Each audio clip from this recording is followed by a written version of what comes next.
this palaver. Let's get the show on the road. Yip. Morning. Hello.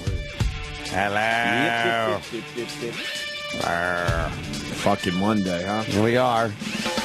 Here to entertain. Fucking Monday. That's what we do. It's all we do. Yeah. Craig told his car, there's nothing they can do to help you there. Even if the cops want to help you, they can't. No. What is a Bentley? Like 40,000, something like that? Probably a little, perhaps more than that. Yeah, you get a Bentley for about 40, 50 G's. How much are Bentleys? Probably, perhaps more than that. maybe 60 G's. Perhaps. I think they're like, what, $250,000? Yeah, they're pretty expensive. At least, right? Look up Yeah. the Bentley. How much does the Bentley cost? And you know John Jones had a good one. He didn't do a Rich Voss and fucking get it online. I got it online, and the trunk smelled like cabbage. He is a dunce. He really is stupid. He really is dumb. Oh, look at that. Yeah, that's... How much is the Bentley? A lot of numbers. About 200 grand. Yeah, 200 grand, but you know he had his all fucking pimped out, probably, right? He was all drunk and shit. He was drunk and shit. Yep. They say what he blew. The number was. I think it was like a 3.8. Oh, that's pretty high right there. That's I don't know. That's like fatal. It's I think. let me say blah blah blah blah blah. No, it doesn't really say what he blew. 5 a.m. in Binghamton, New York. Yeah, he crashed into a pole. Wow, that's drunk. Those things will jump out at you. That's drunk. Yeah, a pole, there's no excuse unless you're scared or, Right. you know, it's snowing, something like that. If you just hit a pole, yikes. That's drunk. That pretty much tells the cops right when they wheel up on the scene, like, all right, we better check this guy out. Can't make Dana White happy, huh? I'm glad he didn't get hurt because he has a clean image, man. Well, yeah, he does. He has an amazing image. Oh, he's had a hell of a run. He's doing a little partying. What are you going to do? It happens, right? Yeah. Clean image, though, you know. You still want to drink a little bit and drive. Get a driver. Yeah, I know, that's He's just a UFC champion. Get a driver. Get a goddamn Well, especially if you have a Bentley. I think they give you a driver with a Bentley if you buy one. Yeah, don't they come with a I really believe most people don't drive their own Bentleys. chauffeur? Right? Yeah. Yeah, I would. That's one of those cars where you get a driver. So, yeah, that happened over the weekend. And then, yesterday we lost Robin Gibb. Oh, where'd he go? Jim Jeffries was the one that, brought it to our attention that he wasn't doing well. Didn't he lapse into a coma and then came out of it? Yeah. Like, he went into a coma. Everybody was like, oh, that's it. A couple weeks ago. He's dead. And then he I'm all right. He popped out of it. Yeah. For a couple months and now, or a couple weeks. And now, that was it. Now he's dead. So now, 62? Yeah. Banana.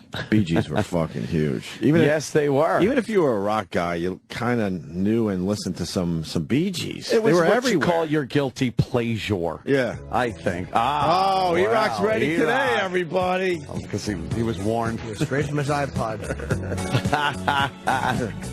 What is this? How Deep Is Your Love? Which one is this? No, this is Night Fever. Oh, yeah, Night Fever. This is the big one. This was a from, big album. From the movie. I would have went with Tragedy, because it's a tragedy we lost Robin Gibb. But this album for them was giant. The Saturday Night Fever soundtrack. Fuck yeah. This is the scene in Saturday Night Fever where John Travolta's out on the dance floor and he just starts sucking a guy's dick. Yeah. Just sucking his fucking cock. This is where the massage therapist folds up the table angrily and marches out. And here's your wig, sir. Jizz on the dance floor? That's why everyone's sliding. They can do their fucking move. Woo, yeah, this is the biggie. I have to admit, I fucking like this shit for a while. This was, and you hear this on the radio, I don't know, man. Like you said, it's kind of, what saves you go, it's a guilty pleasure, man. Yeah, that saves We all you. have guilty pleasures. This, though, was something that if it came on on your car radio as you were driving around, you had to roll the windows up, and you couldn't let any of your friends see that it was on, but you'd kind of leave it on. Yeah. But the rest of the faggots were doing the same thing. I know. But, you're a rock guy. And I'm listening to fucking REO Speedwagon, for the love of God. Of course, right in the storm. Rocking. Staying Alive is what a phenomenal song that is. Yeah. This record is great. It was disco. Disco. That one. Which one is this? Oh, yeah. Which one is this? Oh, Jive Talking. It is, right? Okay. It's huge. I haven't listened to these songs in fucking... Jab talking. Oh, yeah. This is probably be fucking number 1 on iTunes today. Oh, yeah. Huge. Maybe it won't be. Oh, my God. All these songs will do well today. It's so weird. People need to go buy shit after someone dies. Oh, yeah. It's so weird. You're jive These all talking. remind me of the Boogie Nights scene where he's dancing, it's describing his fucking, it's real Italian, Oh, flag or hilarious. whatever. when Dirk Diggler and what's his name, his fucking buddy there. Yeah. When they're doing the dance, they're smacking their hands together and doing that fucking dance. Best scene in the movie, right there. John C. Reilly is so good in that. Fucking hilarious. John C. Reilly is so underrated. Yeah. I mean, we all know him, but he should be way bigger than he is. Dude, another He is in so many fucking hilarious fucking fucking great. movies. In Boogie Nights, when Dirk comes up to the bar in the backyard the first time he meets him, he goes, "Who do you want? A margarita?" And then he opens the blender up and he starts pouring the tequila. He goes, 2, 4, whatever. Right. It's fucking hilarious. What do you bench? Yeah, that showed what teenage guys they thought like.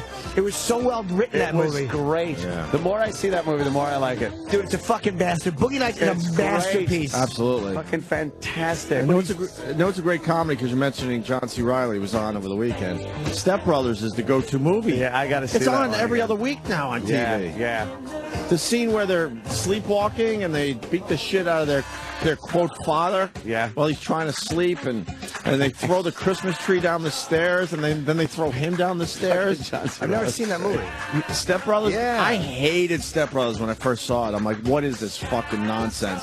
But the more you watch it, that fucking movie is hilarious. But anyway, it's not about John C. Reilly. E-Rock, where's You Should Be Dancing? What was the number 1 on this? What was the song? It had to be just Knife Staying Fever, Alive? Staying Alive. Yeah. But if you remember, Number 1, Dark Side of the Moon by Floyd. You got back. Fucking AC/DC, man. Yep. yeah. They just sort of go unnoticed in under that the radar, world. but it's huge. Yeah. But I mean, you're talking the most selling album of all time, Back in Black. huge. I didn't realize Dark AC/DC Side of right the up Moon was there. number 2. I can't believe that. Yeah, Isn't that Dark Side of the crazy? Moon was one of those albums that never left the charts. Came out in 1973. It never left the charts for like 80 straight years or something like that. Amazing. But 80 straight years. Yeah. The Bodyguard is number 4. Wow. Fucking Stupid Meatloaf, Bat Out of Hell is 5. Eagles' Greatest Hits, Dirty Dancing, and then finally Saturday Night Fever. So it's moved down the charts over the years. 2, Meatloaf 3, has this- 4, 5, 6, 7, 8. Bat Out of Hell was a huge fucking album in the of late course. 70s. All these albums, Huge. of course. Then you got Rumors, 9, and then surprisingly, Shania Twain is in the top 10 albums of all time. That album was ridiculous. But the Beatles aren't. The Beatles have none of the top 10 albums. Yeah, that's kind of They're the weird. biggest selling band of all time. Kind of weird. Why is that? I'm guessing because their Greatest Hits was one of the biggest albums. Well, Sgt. Pepper finally, or Pepper's 13, I guess. That's the first Beatles album. Elton, though, Led Zeppelin. You're looking, they're not even in the top 10. Zeppelin 4 was a monster album, and that was 11th of all time. Jagged Little Pill almost beats out Zeppelin by Alanis Morissette. Yeah, how come the Beatles have a couple down here? But they have, like, let me see, 1, 2. They only have 2 in the top 20. Madonna. Where's Madonna? Madonna's down on the list there. Where's the Madonna? Top 20 for Madonna? Yeah. 30 mil. And then the Bee Gees have another album. What is that? Spirits of Having Flown. I have Never heard of that one. idea what that is. Holy mother of But it's God. up there on the list. Those Bee Gees. What year did that come out? 1979. 79? So what was that, their follow-up I guess. to the Saturday Night Fever soundtrack? Well, what was on there? What was on that one? Let's take a look-see. Everyone's focusing on... Right, Saturday Night Fever. Oh, tragedy. My stupid voice just got high. I thought Tragedy was on the Saturday Night Fever. No idea about any of the artists. Onyed. Not that I know much about them, but I think I know more at least. You watch that thing? A little bit of it here and there. What's wrong yet? I don't know. I was just watching some guy kissing fucking... Oh, Will Smith, he slapped him, too. Will Smith slapped this guy. Oh, yeah, he fucking slapped his... He was like, enough already. Hey, man, he slaps him, Get away from me, motherfucker. Oh, yeah, he gave him a That's little the slap they're talking about? Nothing. That's nothing. They're talking about that like it was a huge slap. He took the back of his hand and basically brushed him like, get the fuck away from me. Who was that guy? Oh, then some guy that does that, like he's like a celebrity prankster or something in that country. He's like one of those guys. Overseas that happened, but they made it sound like it was a big fucking deal and a big slap. The media sucks. Yeah. And then I bought into him like, holy fuck, Will Smith just bitch slapped some dude. Slap. That was just kind of a brush off. Yeah, that was more like enough already, dude. But after that, he goes, Will Smith goes, dude tried to kiss me on my mouth. He goes, that's all good, it's all good. Then he came back to Will Smith, but for a second. He was angry, Will Smith. For a second, you go, oh, that's right, he's a fucking Philly dude. Right? Yes. That's those Philly. You forget because he's the Fresh Prince and he's a funny, hey, you're off today, it's Saturday. Oh, the girls are trouble. You forget, like, and it's the famous joke. You can't take the Philly out of, you know what I mean? Yeah. You know, he always has a piece of that Philly in him. And he even had to change the lyrics of Girls of the World because it was a funny line where he goes, you hit it with a trash can and run like hell. And they changed that as he got bigger. Oh, really? Yes. They softened it to something else. Oh, man. I drove through West Philly where Will Smith's from. Holy fuck. It's awful, right? Holy fuck. You got to give this guy all the credit in the world. I don't know how you fucking get out of that. Holy fuck. But watch it. Play the volume on this. Well, you can watch his face. This is the real Will Smith, though. Go back to the beginning, Sam, or I'll just give you a kiss. I guess he is a reporter. Man, what the hell is your problem, buddy? All right. Oh, that was a little... Hey, sorry. It looks harder from that angle. I'm joking. You lucky I ain't sucker punching. Oh, sorry. I said that on camera. Yeah, good for you, though. Yeah, no, it's all good. Hey, what's up, man? Was that it? Hey, what's up? It's all good. Well, good for you, though. He wanted to sucker punch him. He wanted to clock that fucking head and just kiss me on my mouth. And just knew like he probably wouldn't. That's getting in your space. Yeah. I don't blame Will Smith for that at all. Oh, you should have fucking decked the guy. You guy trying to kiss him on the mouth? This guy. I hate people that get in your space. The close talkers and all. Like, how do you not know you're in someone's space? Everyone just knows that range. You stay away. You know what I mean? Get away. Speaking of Will Smith, he decided to sing The Fresh Prince of Bel-Air.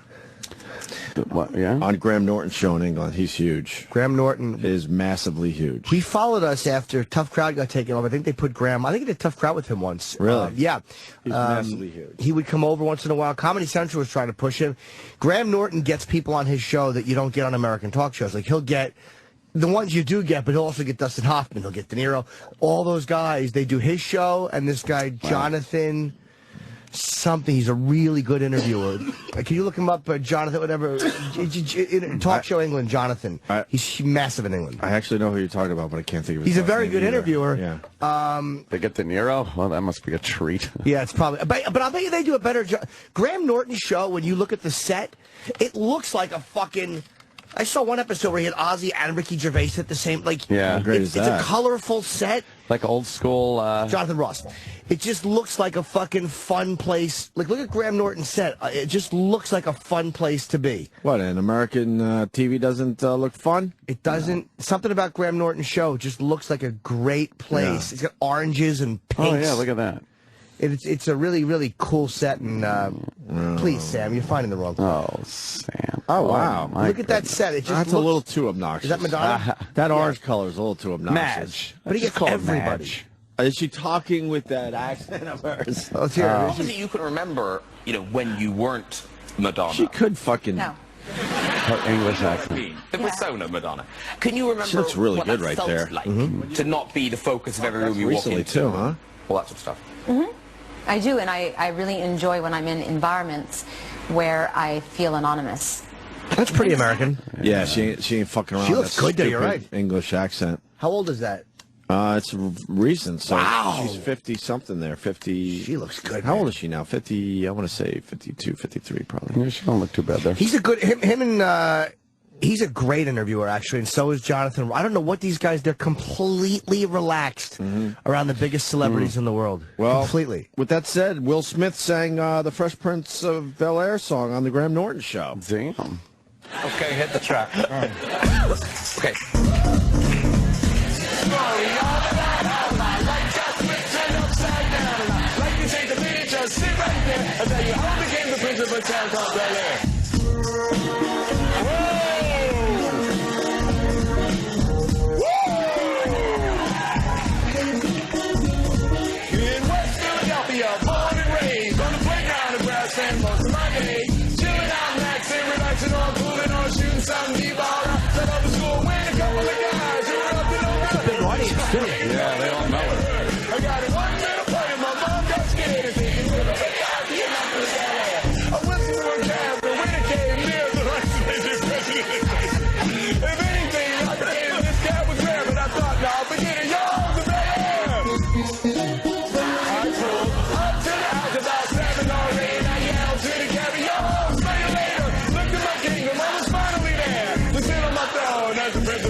That's pretty fucking cool, man. That's a massive audience. That's a 500-person audience. And they all know the words? Yeah, that's pretty seem to crazy. all know the words there. That's kind of a cool song, though. It's old school. I haven't thought about it in years, but He was very kicking it catchy. old school. Did we talk last week about the Carson documentary that was on PBS? I fucking didn't see it yet. Dude, I went online to watch it at Damn it. 5 o'clock in the morning going into Sunday morning. I'm like, I couldn't. I had to watch the whole thing. Was it great? Awesome. On PBS.com or whatever. Is it a new one? It's Yeah. brand new. Oh, you didn't see it's man. brand new. Yeah, they were promoting it. It's American Masters, and it's about Johnny. And there's home footage of him from like the fucking 40s and the 30s. Wow. And they talk about how awful his mother was and how she would never give him a compliment. Like, it's an awesome documentary. I gotta check it out. Hell yeah. I like that shit. It was great. We lost this guy on the phone, but he said they wrote the soundtrack to Saturday Night Fever in 2 weeks. Is that possible? Oh, yeah? Is that the folklore on that damn thing? I don't know. I gotta think they never had some heard of of those it, songs too. in the back of their heads, though. Probably. And said, "Oh, all right, well, we can maybe use this one." It's a or that perfect one. opportunity to throw this I out. don't know, maybe not. Night Fever. What a coincidence. I asked about Whitney Houston's daughter on the Billboard Music Awards last night, and we got the quick clip. She's talking about her mommy here. Well, they're doing some fucking Bobby reality and show, I guess. Christina. Huh? Yeah. A reality show? Yeah, I think so. Good luck to you. I just want to say, I just really want to say thank you to everyone who supported us through it all. Not just from when it was good, but when it was bad, too. Just everything. Thank you so much for showing that much love. Because she deserved it.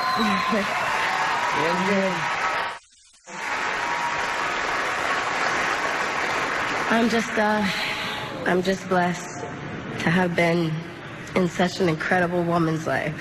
There will never be another one, ever. And I thank you, all of you, the fans, everyone. Thank you so much. But you could say the same thing about your plumber. You know, We're pretty unique. You know, every single person is unique. Some people. I hate when they say that shit. There'll never be another. Well, no. Oh, no, there of course won't. not. Of course And it not. won't. Right. Did she look fucked up or anything? I thought so. They just showed the clip on TV. She looked a little glazy. A little glazed over. I thought so, but I don't know. little woozy. There's been rumors. She didn't really come off as fucked up. She just looked like she was Bobby Brown's kid. How old is she? All right. She looked That's fucked lazy. up enough. She's 18, 19, something like Something that. like that. No, you know what dumb fucking band I'm starting to really get into? They were on that dumb stage a couple times. LMFAO. I told you. I From know the their beginning. their songs, but they're goddamn catchy. Are they as the fuck. party band? Yeah, I yeah, said know from the you hate beginning them. how great they are. Well, I don't know. They're not going to have a long run in the No. music industry. But their singles are fantastic. Parties? Oh God, Parties. these guys are fucking huge. The other one was the one before this. That was number one for 6 weeks. Well, every day I'm Thank shuffling, you. you got to sneak it in. That's the line. What? Every day I'm shuffling. You got to sneak that in? Like Yeah. cards? I apologize, anyway. I'm stupid.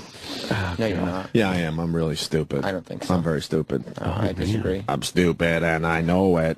Well, the Rich Voss song. Let's do that. It just came to me. Let's do it. And we can use Voss clips. Can we do this? Oh, yeah. I could do the part. Yeah. I could actually do that very easily for Troy Kwan. I'm stupid and I know it. Let's do this. There's something else I want to fucking say. Battleship was a bust. Bomb, huh? A bombaroo. It looked like it was just going to be terrible. They were hoping. And it makes me very happy. And I know we have nothing to do with the numbers. I'm not going to be, cocky about it. But that stupid Sacha Baron Cohen who blew us off. We used to fucking have him on our show. The Dictator is a fucking disaster. Is 17 million bad for that? Bomb. Fuck yeah, because it goes down from here. Bomb.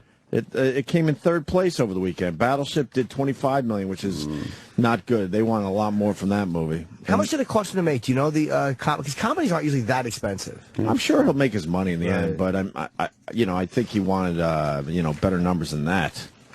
I don't know. Did anybody see The Dictator over the weekend? Was it good? Anyone on staff? No. No. And then The Avengers, $55 million. That thing is a juggernaut. 3 weeks in, and they're still making $55 million a weekend. Crazy, Holy right? Fuck.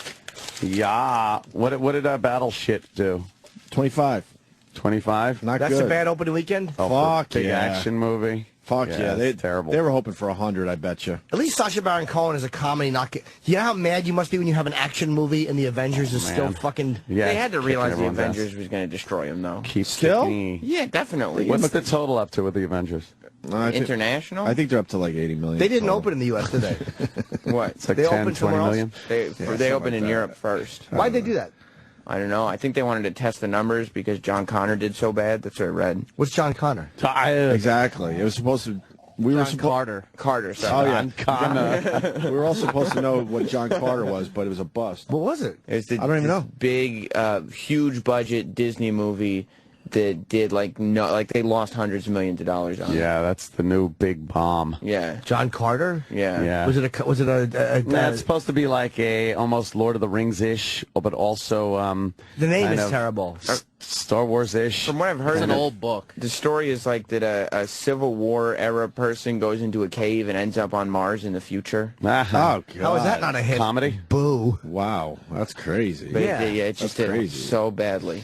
I'd rather watch wrestling. Yeah. And that Disney supposed to logo be? just ruins, like, you can't say Disney Presents, because you're just going to be like, Yeah, you no. think goody two-shoes. Yeah, Yes. Doesn't matter how much violence or action. It's like, Yeah, you're a right. Disney movie. Yeah, they should have It another. really got to, yeah. They should have another company that's associated. subsidiary. A subsidiary. of Yeah. Disney. The Subsidiary. Avengers is a Disney movie. It's a Marvel movie, though. But Disney it's a just Marvel, owns it. yeah. But, They but own. you see Marvel. Yeah. It's not And Disney. you go, it's oh, the Marvel. Avengers. I know Marvel. This is going to Right. be good. Oh, there's a guy in the movie. Is it a comedy? No. Why is he's talking to a Martian? But why does he have to be from the Civil War? It could be anybody from this era would be freaked And why out. do too. Martians have to have so many arms? Because the That's Civil silly. War guy is kind of fucked up. He Yeah, how doesn't could he know breathe? about this shit. But the Martian has 4 arms. What, was there an atmosphere on Mars back during the Civil War? Yeah. I didn't You know know that. Oh, God, this is horrendous. By the way, Game of Thrones last night. Wow, Really? it's good. I love Game of Thrones. No spoilers, don't No, I worry. won't give you any. No, I saw it. Oh, you did? Okay. But I found last night's episode a little lackluster Oh, okay. compared to the rest of them. I like some of the, reveals and little things like that. But The end reveal is great. Yeah, Even though yeah. I kind of saw that I kind coming. of saw that coming too, definitely. But yeah, they're gearing up, is what it is. I guess they're up to the last 2 episodes are coming up, and that's going to be some The next wicked 2 shit. are they over the next 2 weeks? Yeah. Now let me ask you, without giving any spoilers, there was one reveal where the dwarf had to talk about a woman. Yeah. Do you think he set that whole thing up to make it look like she was someone she wasn't? I think so. I think so too. Yes. All right. I think so. He's God great, damn, that's man. good. He's fun because you don't think the thing about him that's so good is you think he's a dwarf, but he really is just like any other character He in the show. transcends his dwarfdom. Yeah. It's not like they make fun of him in there and call him, Imp. a little imp and stuff like that. But he just comes across as a cool fucking character. Yeah, He's womanizing. He's fucking drinking. Just a little duplicitous little douchebag like the rest of them. And he really is an ass. And that King Joffrey is the most hateable character. He might be the most Horrible. hateable character ever. That little fucking prick. Bob Kelly was funny. Bob Kelly said if I met him in real life, I'd fucking punch him in the face. Yeah, he really is horrid. I hate him. Like, I want to see him beheaded Yes. so badly. Yes.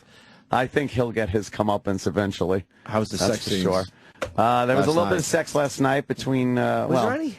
Yeah, there was that nurse woman.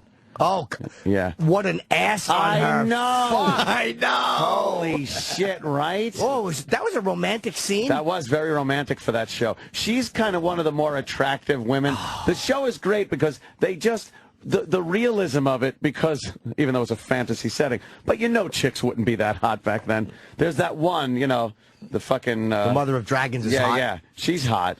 But then all the rest of them are just these kind of average, filthy women. Well, because they had a lot of fat in their diet back then. They weren't worried about skim milk and all that Right. shit. Yeah, They I ate like the when- entire animal. They weren't cutting the fat and the grizzle off it. Did you see that when they gave Joffrey the first birthday? Just those whores.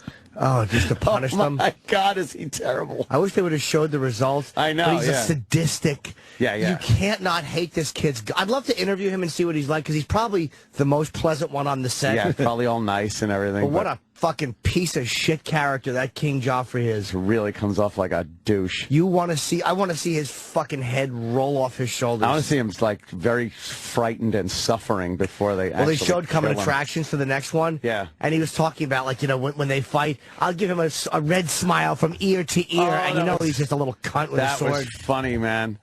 And it's like, oh, I'm sure he's.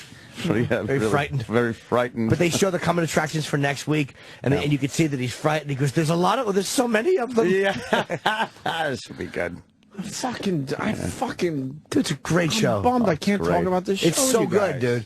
I want to watch this. Just go back and that's the beauty of on demand. I know, you can fucking rip through them before next week. You can be caught up. I know, that's just it. You got to get in now. I'm going to start today. You'll love it, dude. Yeah, especially when you see the end of season 1, what they do. It's like, this is what I've learned about HBO. At the end of every season, especially at season 2, somebody's going. Oh, boy, are they. Like fucking Boardwalk Empire. Have you watched that? No. That's what I got. And I couldn't believe the end of season 2, what they did. I couldn't. I'm like, what are you doing? That's the HBO formula. God damn. It really is. But they can always bring him back and make believe it's a dream sequence or something. Yeah, like Dallas did with Bobby. Well, they fucking killed the husband off in that cancer show that I watch every once in a while. Then they brought him back and said, oh, no, it was just a heart attack, and they were able to bring him back to life. Really? But the whole in-between season thing, you thought the guy was dead. It was an amazing ending. You don't watch that show, though, huh? She has the cancer, and they talk about her like she's at the end of her life, and he's running a race. And what's it called? The Big C. C. I don't want. Oh no, I thought it was about me. My wife watches, so I'll check it out here and there. And all of a sudden he's running a race, and she's got the cancer, and you don't know how long she's got to live. And next thing you know, he drops dead, and that's how the season ended. He's like, holy fuck, that's a holy fuck, an amazing moment. Right. You wait 6 months, 4 months in between seasons, and next thing you know, oh, no, he's okay. He just had a massive heart attack. Is it HBO? Showtime, right? Oh. Is it Showtime? Showtime. Yeah. It's a pretty good show. Whatever. But if you guys didn't see it, it's like... no, I never even heard of it. But it goes to your point that sometimes they commit to these amazing fucking endings to a season, but then they can't fucking go with it for the next season. They got to figure out a way out of it. Yeah. They pull at your your heartstrings. I don't know. HBO kills you. I like it, but HBO is all in. I guess that's the difference. The Showtime decided no way we can't.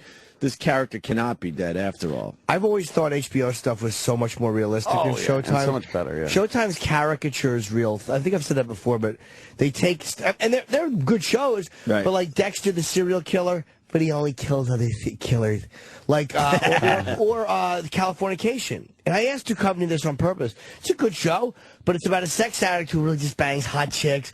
And it's like, and I asked him about his character, and he goes, "Well, he's very passive. He kind of allows it to come to him." Mm-hmm. And my experience as a sex addict is far different than just banging hot chicks who like me because I'm an author. And what else? Yeah. Like. Homeland, good show. Claire Danes is great. I think she won an Emmy. She was phenomenal. Yeah. But of course, it's about the terrorist who's an American soldier who got turned into a terrorist. You know, they every issue, and they did that way back from fucking Cell, where they had like a terrorist cell, but it was a white, a black, and they kind of PC'd it all up. A nice mix of people. Like fucking the William H. Macy. Shame? Yeah, that's not. I'm not saying it's a bad show, but it's kind of like a great show. A caricature of a. They seem to take the way kind of realistic things and cartoon them a bit. Shame not so much. I would have to say. Okay. Some of the scenes he gets involved with are pretty fucking rough. Yeah, I haven't seen that. Pretty I can only go by what I've heard of it. Not as bad as what I'm saying, but I understand your point certainly. Did everyone see Kristen Wiig leave SNL? No. Just it's on one of our TVs, right? Oh, let's go with that. Mick Jagger sings "She's a Rainbow" to her. Oh, pretty good moment though. She's getting all emotional.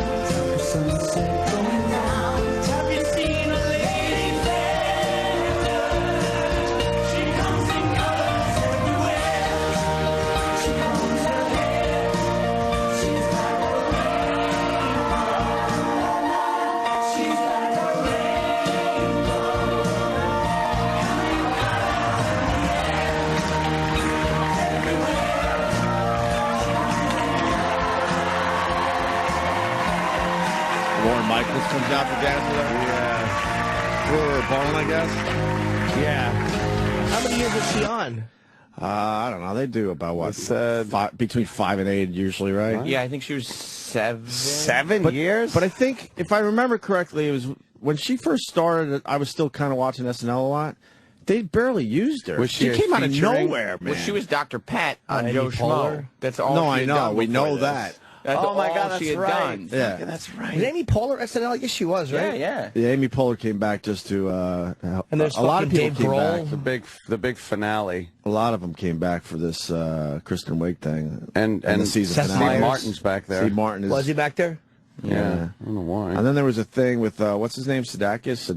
Jason What? Sudeikis? I don't even know his Look, name. they're highlighting him in the background. He's pissed. Why? Well, because he's leaving the show too, and they didn't really do anything. Oh man, See, that's look, they're hilarious. highlighting him. He's so fucking. He's losing his shit in the background. He's really sad. And then they said he stopped dancing and clapping because it was like very festive at the end of the show. And then by the end, he wasn't even on the stage anymore. He's like, "Fuck you, I'm leaving too. Why don't I get a big I guess there's like send-off?" 3 or 4 leaving, but they focused on Kristen Wiig. Wow. Funny. Has she been there longer than him? Her I mean, he debut was. season was 2005. She's For her? had more of an impact. Yeah, she's been She's like funny, man. She's very funny. That Bridesmaids is a great fucking movie. I like Kristen Wiig a lot. She's gonna be a Off huge to be a movie movie star. in the last 2 or 3 seasons, she's been definitely like the key person on the show. Right. They pump out some real like people that go nowhere, but they pump out some fucking massively famous people. Some of those people, I don't know if you were here, we were just talking about Sherry O'Terry. She was massive on SNL and was a big bust after Just that. gone. One of the biggest busts ever because she was, her and Will Ferrell were in every skit for years. Yeah. And then, she went off to make movies and woof. Nothing for her. I wonder what happened. I mean, nothing. Who was the one that did, and I saw this in the theater, and she went nowhere either. Not Sherry O'Terry. Molly Shannon. Molly Shannon. Like, they, all of a sudden, what point did they realize, like, oh no. Oh no, what like, did I I've do? I've jumped off the ship and there's no life raft to get back. Yeah. But, I mean, their schedule, they have to jump off the ship eventually. I mean, Sure. Any article or book you read about SNL, it's a tough schedule. Like Daryl Hammond has no movie career, but at least he has a stand-up career. Right, yeah. And he's done enough prestigious gigs. Right. Molly Molly think he'll Shannon be was okay. Yeah, Daryl will be. Molly Shannon was hilarious, but very quirky. I don't know how that works in Hollywood. Yeah, that's true. As far as like starring in a movie, she could get a job here and there easily. But Jason Sudeikis he was a writer before Kristen Wiig started. Right. And then her first season, he was a featured player and became a full-time cast member the season after her. Wow. So they've been there the same amount of So time. no one cares that he's leaving now. I don't know. Lorne Michaels, I guess, wanted to highlight that she was leaving. And everyone knows he's leaving too. And he was just like, "What the just fuck? sitting there like, Seriously? what the fuck This is is how this?" it ends." Why did they have him and her dancing? singing to her. Mick Jagger's singing to her, and I'm he's standing here like a dolt. And he's trying to clap in the background like a dummy. And he finally said, "You know what? I can't handle this." Yeah, Dunsky. She whispered something to him when they were dancing together. Yeah. I don't know what it was. She was probably something like, "Don't worry, this is for both of us, really. It really is." Yeah. Well, I'm going to do movies. What are you going to do? Oh, God. Boy. Nah, he'll be fine too, I think. Yeah, he's been in a lot of stuff. Yeah, I don't know. Oh, fuck yeah, he's been in a shitload of shit. Yeah. Who else is leaving? The other dude, Parnell. Chris Parnell. I think he's leaving. They're going to have to do I a think big there's at least, right? I think overhaul. it's those 3. So, I should go out there and just be on SNL. Boom, fucking just tell jokes every week. And Chip. Oh, God. Chip Chipperson. Chipperson. Chip is the only movie that made less than This Is Pat. Andy Samberg. oh, he's Andy's the one leaving? leaving? They're Oh, he's rumored leaving to be too. leaving the show. Oh, wow. Well, because Lawrence said, "Why don't you shut your fucking mouth? Because it's Andy not about Samberg. you tonight." Andy Samberg's going to go nowhere. Did you see the trailer for the new Adam Sandler movie? Yep. How Oh, the my fuck God. does this guy get to continue to make blockbusters? This is going to be his 7th movie in a row that sucks. Just a bomb. Did you see that? I did not. Oh, Just a my bomb. God. This looks terrible. This comes out in a week. That's maybe My 2 Boy, weeks. it's called? Yeah. Who's in it? The concept is that Adam Sandler got seduced by his teacher when he was very young, and the teacher got pregnant and had this kid. But then, Adam Sandler's just a little kid, so I guess she gives up the kid for adoption. Fast forward years later, Adam Sandler is still a kid, at heart, and the kid he had with the teacher is like, you know, kind of put together okay. Is it Andy Samberg? Yeah, so they have to fucking deal with this weird relationship where Adam Sandler's actually the kid, not the kid. Oh, no. There it is. Another great I hope idea. I did explain that properly. Everyone has a teenage crush. God damn, she's sexy. Real sexy hot teacher. Donnie's what? Went a little too far. All right, everybody. The fact that this has resulted in a pregnancy leaves me no choice but to levy the maximum penalty. Take care of our baby, Donnie! Dumbass. 30 years later. So what the IRS say? You haven't paid taxes since '94, Donnie. I'm going to prison if I don't get 43 lives. Holy cow, that's my boy. He moved out when he turned 18. I haven't seen him since. He's one of the youngest hedge fund managers in the financial industry. Maybe your son can help you. This father is here. Donnie, what are you doing here? What type of guy would miss his son's wedding? You were basically the worst parent ever. I was awesome! You let me eat cake and lollipops for breakfast every day. That's what you asked for. And he's doing a wacky voice. I know what I was doing. I was 13, 14 years old. You know what I remember? Is me having to drive you home because you were too drunk. Somebody's hammered, they'd have another guy drive home. I was 8. You drove like a champ, too. Huh? Oh, the stopping the music thing and then... Get to know me a little bit. You guys have fun at the bachelor party! This is gonna be awesome!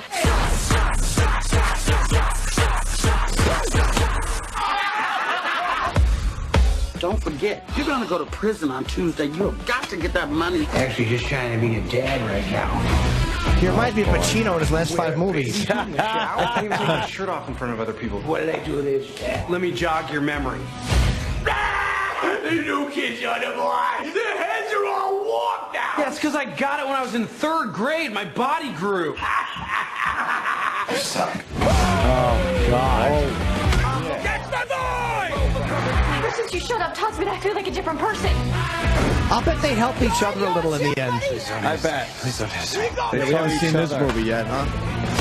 They taught each other. You know what, though? You all right, gay? I'll bet he helps the kid kind of get a little bit more fun, and he helps his dad grow up a little. Right. Oh, wait, you big vagina, do it! Oh, on a rope! I didn't laugh once. It'll make a lot of money, though. Only thing is, I'm worried that he will. Oh my God. He will grow close to his father, and then find out his father just wanted the money, and then they'll fall apart. But then the dad will come back just and for the say, relationship. well, you know, I hope so, I Sam. really, I hope yeah. so. From your lips to God's ears. Yeah, Let's hope. on his own, he comes back and goes, you know what? Fuck, I did get the money and I could fucking move on, but I got to go back now. And then he did something good with the money. Oh, And how many chances does Andy Samberg get to star in movies? Has he been in other movies? He was in Hot they all Rod. bomb. He came in for Hot Rod. Terrible. What else has he been in? I don't know any of his films. Look him up for you. We're probably going to be asked to have Andy Samberg for this movie. You know that. Oh, of course. Yeah. And he's got to be like, no, it's funny. It's great. He was in Hot Rod. I remember that. Yeah. What else? He's in a Justin Timberlake, Mila Kunis movie that bombed. He was in the Meatballs movie. Was it called Where's My Girlfriend's Ass? Ass is awful. Terrible ass. Short and flat. Yeah, the rest of her is amazing. There's rumors she did a little ass transplant. Or Yes, I think they put some fat in there. What do they do? something. They kind of try to pump that ass up. a little bit. Yeah. He was in Nick and Nora, that bombed. Yeah. Did it bomb? Yeah. Every movie he's in bombs. Nick and Nora, I never heard of that. Exactly. Hot Rod. Hot Rod. Hot Rod was good, right, Sam? No, nobody saw it. Nobody knows No for one sure. saw it. You're right. Boom, boom, boom. I'm stupid and I know it. All right, we should take a break. Good evening. Hi, this is Penn Gillette. Hey, this is Tony Clifton. Hey, this is Russell Peters. Hi, this is Pat Cooper, and you're listening to the one and only. Have to get, two people that are really hot in pop culture to host the damn thing. Yeah. They don't even ask these people, could you even host anything? Can you host? And make it seem natural between you two. Do you have charisma?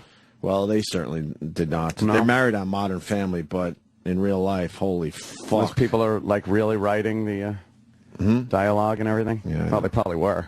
Yeah, but you think if you're that, if you're in a hit show, you got something going on where you can maybe... Cut some chops. Yeah, some chops, and you can wing some shit. This is them announcing the Biebs. So cool, Ty. This is so cool. Ow. What is wrong with your arm? I just got inoculated for Bieber fever. Is it working? No, I'm burning up. It's like an adorable bird flu. Well, I think we just cut to the chase. Apparently, there's a lot of people here who are very excited to see Mr. Justin.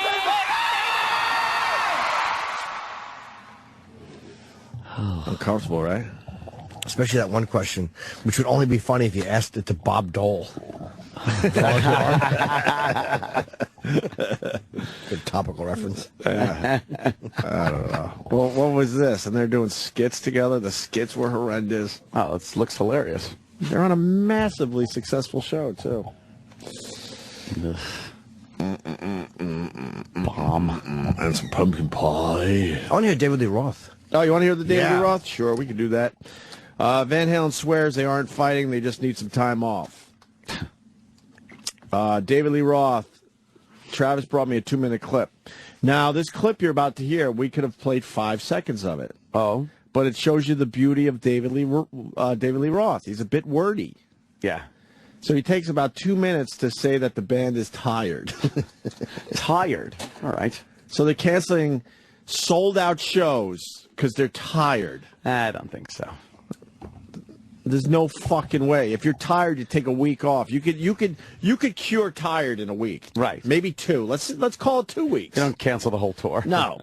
Unless there's an illness or his voice is not holding up. Maybe they're not fighting. Maybe it's Eddie's cancer or something. Oh, they're fighting, I bet. Yeah, maybe. I mean, most of us would assume they're just fighting and don't get along because you don't say goodbye to sold out shows. That's a lot of fucking money, man. Yeah. A lot of fucking money. No one leaves that type of money on the table.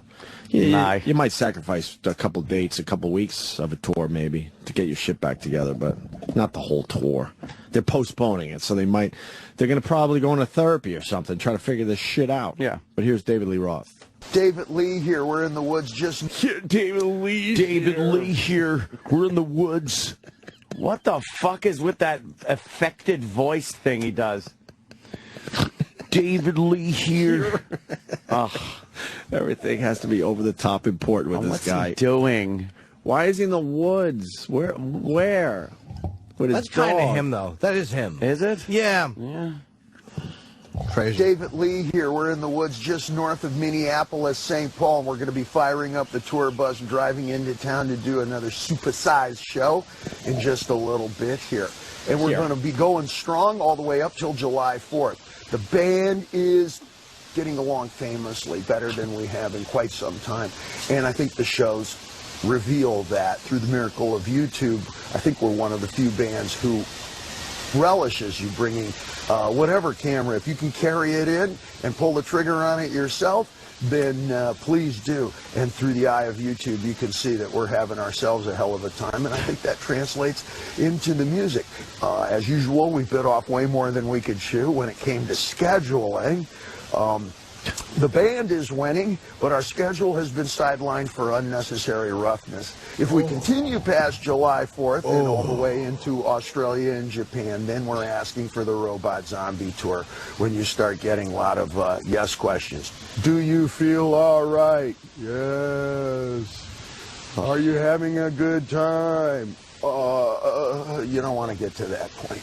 And we're nowhere near that point, but we're going to take a break. And we're going to come all the way back around because this tour is going to take us about 2 years.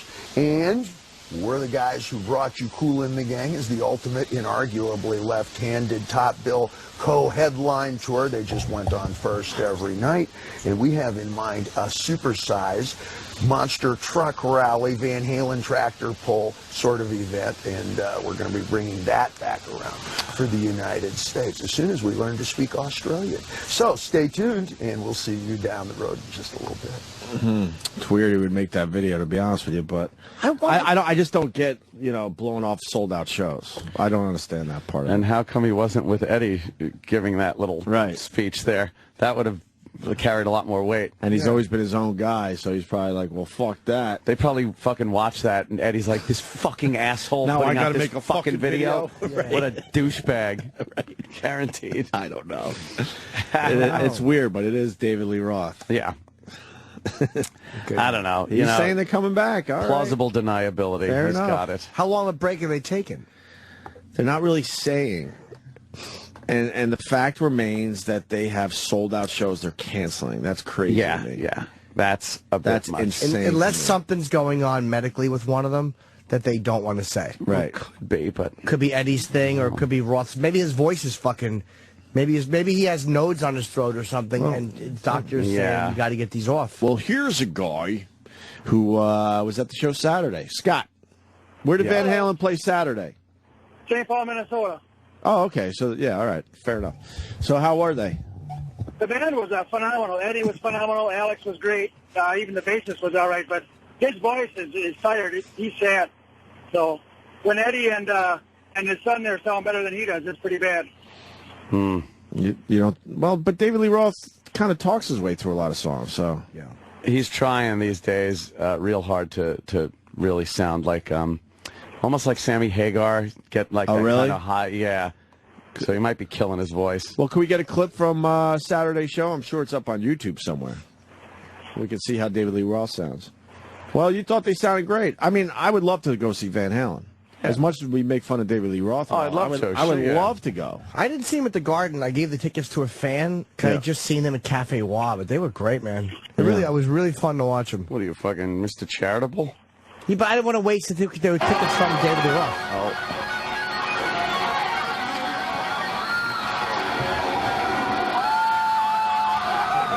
Turn it, Sam.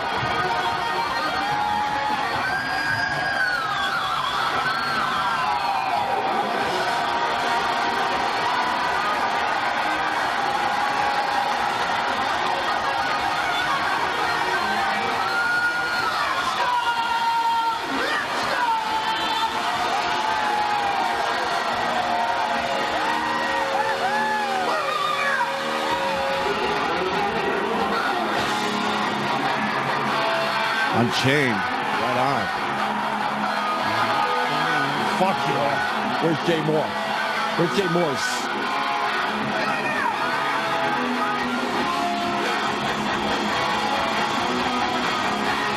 David Lee Roth has fun on stage.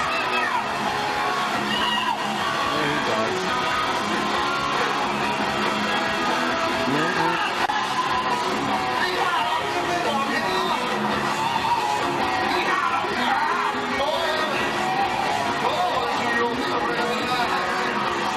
It's hard to hear his vocals, but they look like they're getting along. Yeah, he has a ball on stage. They look like they're getting along. Looks like David Lee Roth's having a good time. But they can do that. They could look like, they're getting along. Yeah. Truth of the matter is, they've been known to hate each other, so. How many shows did they cancel? Like, could they finish up this leg and then take a break, or was there too many? I don't know. Do we know, Sam? Can we look at that? We went through this thing last week, and we knew there were absolutely a bunch that were sold out that they're canceling now. So. Yeah. I'm not sure of the exact number. Yeah, so.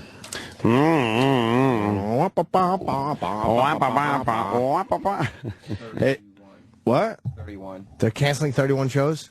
See, that's crazy. No, man, that's crazy. Something's going on. Yeah, that's not just. That's not just tired. We're tired. We're bit off more than we can chew. Right. You could get a lot of sleep in a week or two. You cancel and you go in the woods or go to the Caribbean or something and just chill the fuck out. You can get yourself back together fast. Unless it's medical. They're canceling 31 shows. Something's up. I'm sorry. And now they're saying they're postponing. Yeah, they're postponing. Well, they've pretty much said that from day one. And the dates are going to be rescheduled. Uh-huh.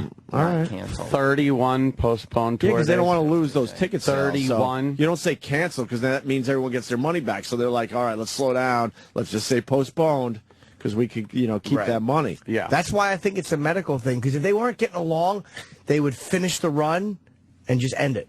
I don't think, even if they weren't getting along, right? I don't think they would cancel all that money mid-tour. So just fly in separately and fucking just shit it out. Right. Yeah. That's why I think something's wrong. Never look at each other until you're on stage. Because you have a definite number of days. It's like if they go, okay, we're done with each other September 8th or whatever it is. Right. Yeah, because the money men would sit you down and go, you realize that you're blowing off $100 million because you don't get along with this asshole? Dave talks a lot, just right, finish. right, shut up. Right. Count them down. Right. 25 more, 20 more. We'll put walls up. The audience won't even know that you can't even see each other. Yeah. We'll develop a stage. It's either Roth's voice has nodes, Eddie's cancer is back, or the threat of it is back. There's something medically happening. That's my guess. That's Jimmy's guess. That's my guess. Watch it be something awful like Wolfgang's hair has been bothering him. It's something stupid. Or the hair on the top of his toes is itchy and he can't perform. The Lockerbie guy is dead. Yeah. Lockerbie guy is dead. McGrath, yeah. I read something where one of the fathers of the victims thinks that he had nothing to do with it. There was a lot of people saying, like, on his deathbed, he said, I'm going to meet my God. Or the week before he died, and he said, and I swear I had nothing to do with this. Maybe he's trying to fool God. I'm interested to know why people would think he didn't. Like, I don't know enough about the reasons people said he didn't. Yeah. Well, he lasted 3 years after they got him out of prison. All signs pointed to him, though. There's a lot of evidence. There was, right? Yeah. That was 3 years ago. I know. He got another 3 years. He got 3 years of freedom. Thanks to the shitty Scottish and British governments. Yeah. But the Lockerbie guy is dead. But now he's got to, face that final judgment. But why do they say that he didn't do it, Sam? Is there any evidence? Liar. It closes a chapter, but it doesn't close the book. We know he wasn't the only person involved. One person says, who's the president of the group of victims of Pan Am Flight 103.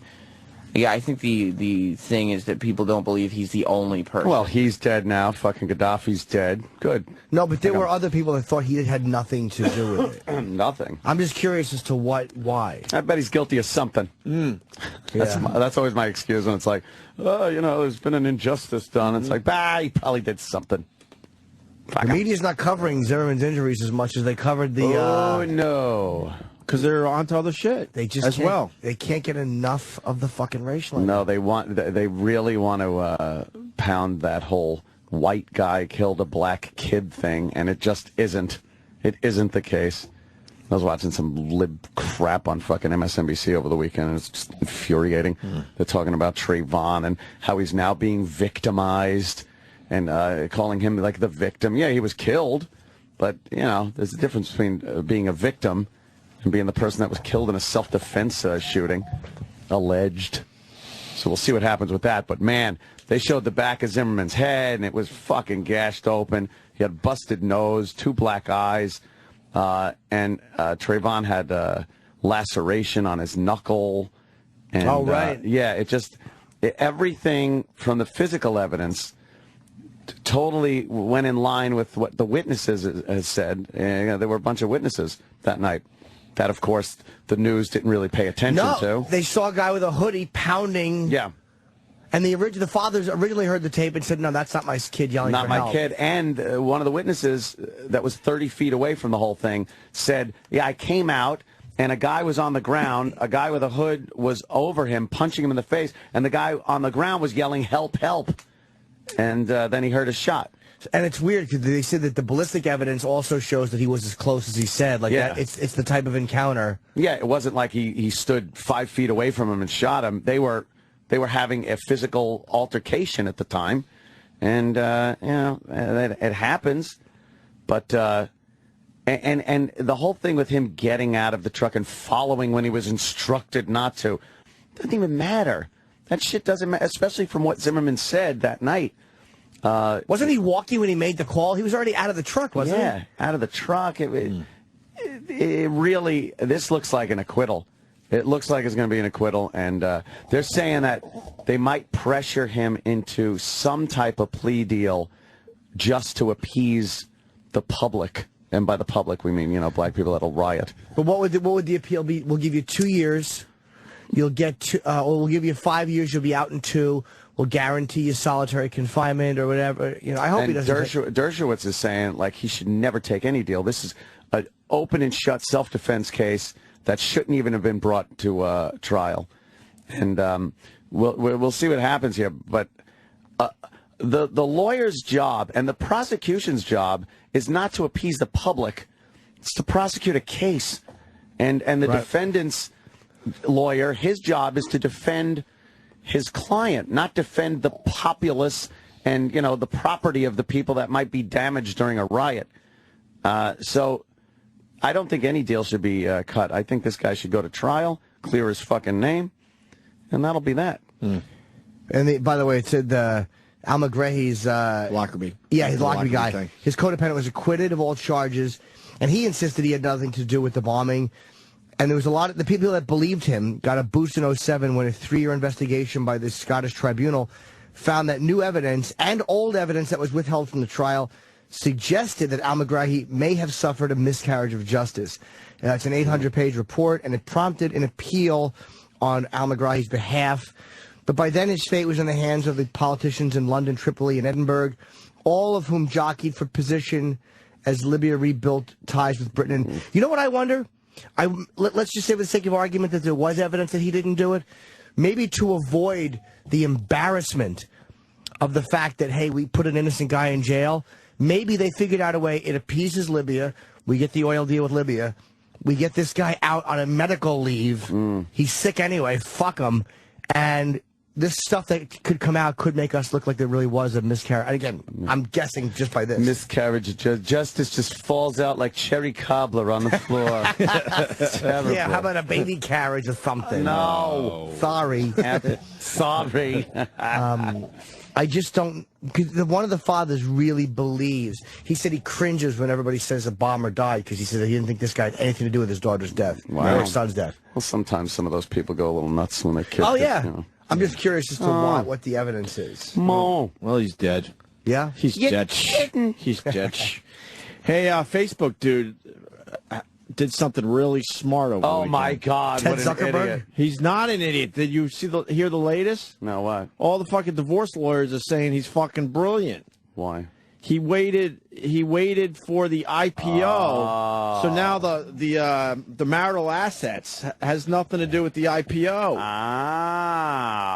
Zuckerberg got married over the weekend. Can't be. Friday the stock went public, and then he got married on Saturday. They all thought they were going to a party because his now wife was graduating, I think, medical school. So they thought they were going to a graduation party, and it was a surprise wedding, and Zuckerberg got married. And they're saying because he waited that day, that's not considered marital assets. The billions that because he just made. it's an IPO. Because of the billions he made. His worth went up 24 hours before he got married. You know what, though? New York lawyers are saying it was a fucking great move on his part. Probably, but you know what? If she decides to leave, he's going to have to pay her a fuckload of money anyway. Yeah, he's going to have a long time. Who knows? But they're saying that might will most likely help him a lot. I just wouldn't married to some Asian broad, eh? He's been with her since college, though. Oh, yeah? And Bill Gates, all these guys, Steve, these guys that become these massive fucking we don't hear about them fucking a lot of girls. Their focus is They're not just on happy that. to get one. Yeah. So they want to keep her. Yeah. These guys are happy to get just one girl's attention. Like he's just happy his girlfriend is marrying him. He's Right. definitely happy that he's just with a girl. Right. And she's, not a geeky looking thing. She's all right. No, she's All right. cute. Rupert Murdoch has a really hot younger Asian wife. Yeah. And there's something about that with these. I bet you the dominance of certain Asian women. Oh, you they kinda can like be the kind fact of that they, yeah. Really, I thought they were like submissive. Oh, I think they are, but I think some of them can be And very also sexy and dominant. having a language barrier probably saves you a lot of Yeah. arguments. Yeah, that's true. I don't understand what he's saying. Right. Oh. But didn't it not do as well as they thought it was going to do? Yeah, but there was Yes. a snafu they're saying on Wall Street, and I'm a little behind on that story. But I just supposedly, think people are scared of this. but supposedly also people couldn't get their trades in because there was something going on with the fucking. Well, they had to halt trading for some reason. Yeah, there was some kind of problem. But we'll see I what don't it think does today. It only went up 23 cents. Yeah, at some point it was up like $40 to $40. Right. Someone must have bought it 40. Oops. 44. Yeah, 44. So many people in thinking it's a Google situation. So I'm debating getting some. can you short that stock in? No, I tried dabbling into some options, but not Didn't work available out yet. for you? Oh, it didn't. Not, okay. Yeah, not available yet. Where do you think this thing's going to settle for a while? I don't At know. what price? It's so hard to tell what anything's going to do right now. It's at 38.23, something like that right now. It's at the fucking IPO price. It's basically pretty much. at the IPO price. The problem they say with it, though, is that they can't make mobile money. There's not a lot of ways to make money with Facebook, and that's the problem that they have with it. They don't Their mobile app fucking stinks. It does, right? It's the worst fucking app for something that big. It's terrible. It freezes up on you. It takes forever.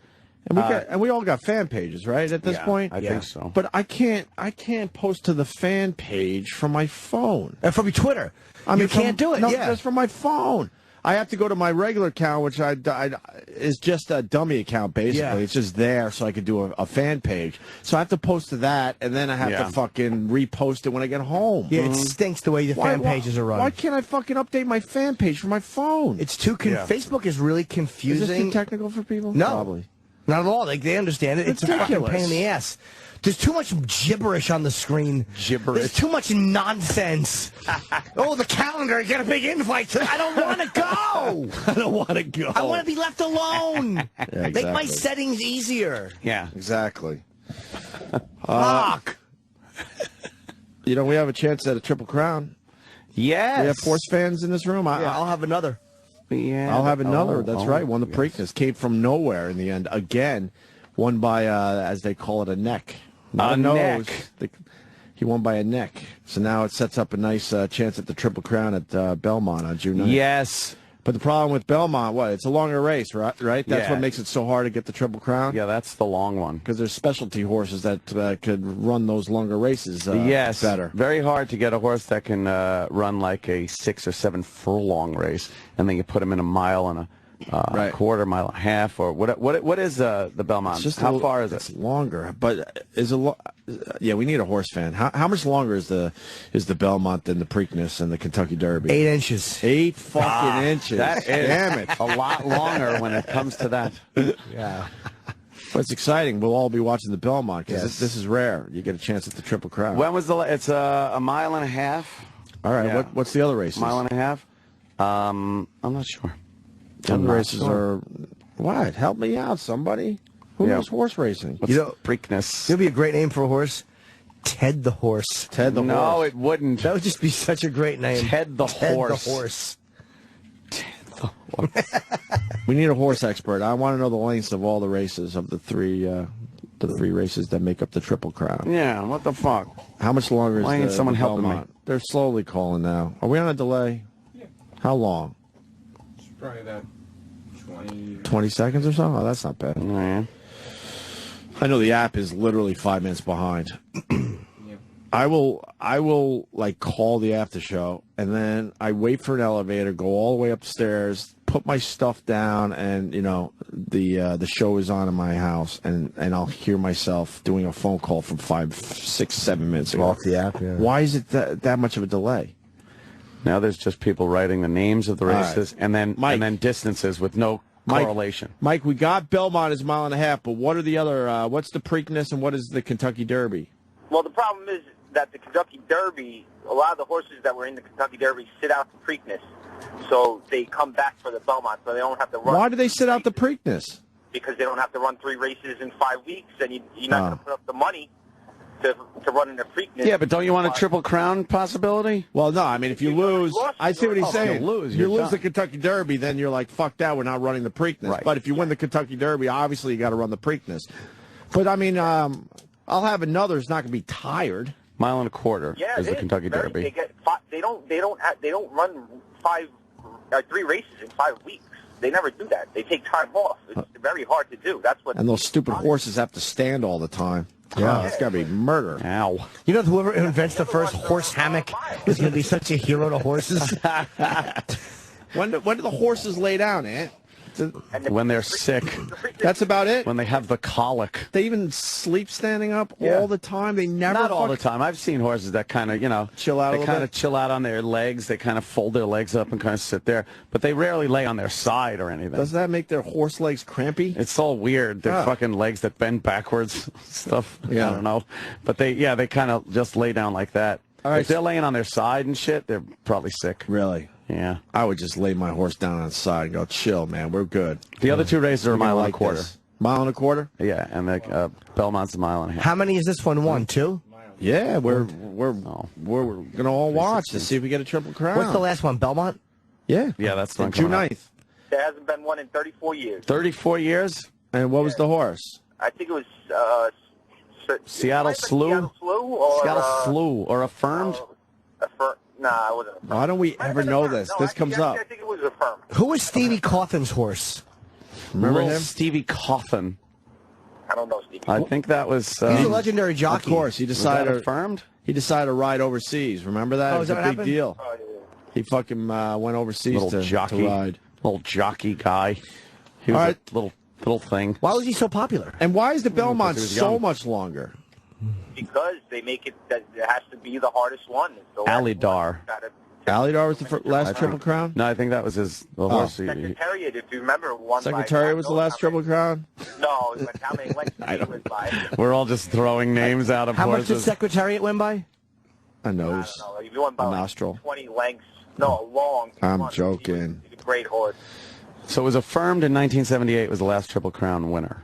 Yeah. That's 34 years ago. 4 years. Wow. 34 years. And like you said earlier, excuse me. Longest ever.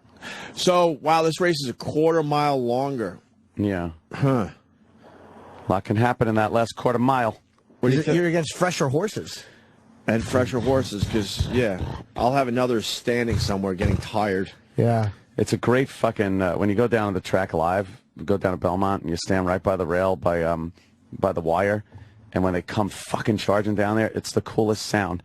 It's just like thunder. It's fucking great. I gotta check that out. It is a lot of fun. I like going to the race. I watched a race at the Derby when I was there last year. Oh, I didn't the watch Derby. the actual Derby. I didn't watch because I was by the winner's circle to try to grab a moment with the winner. That's ironic.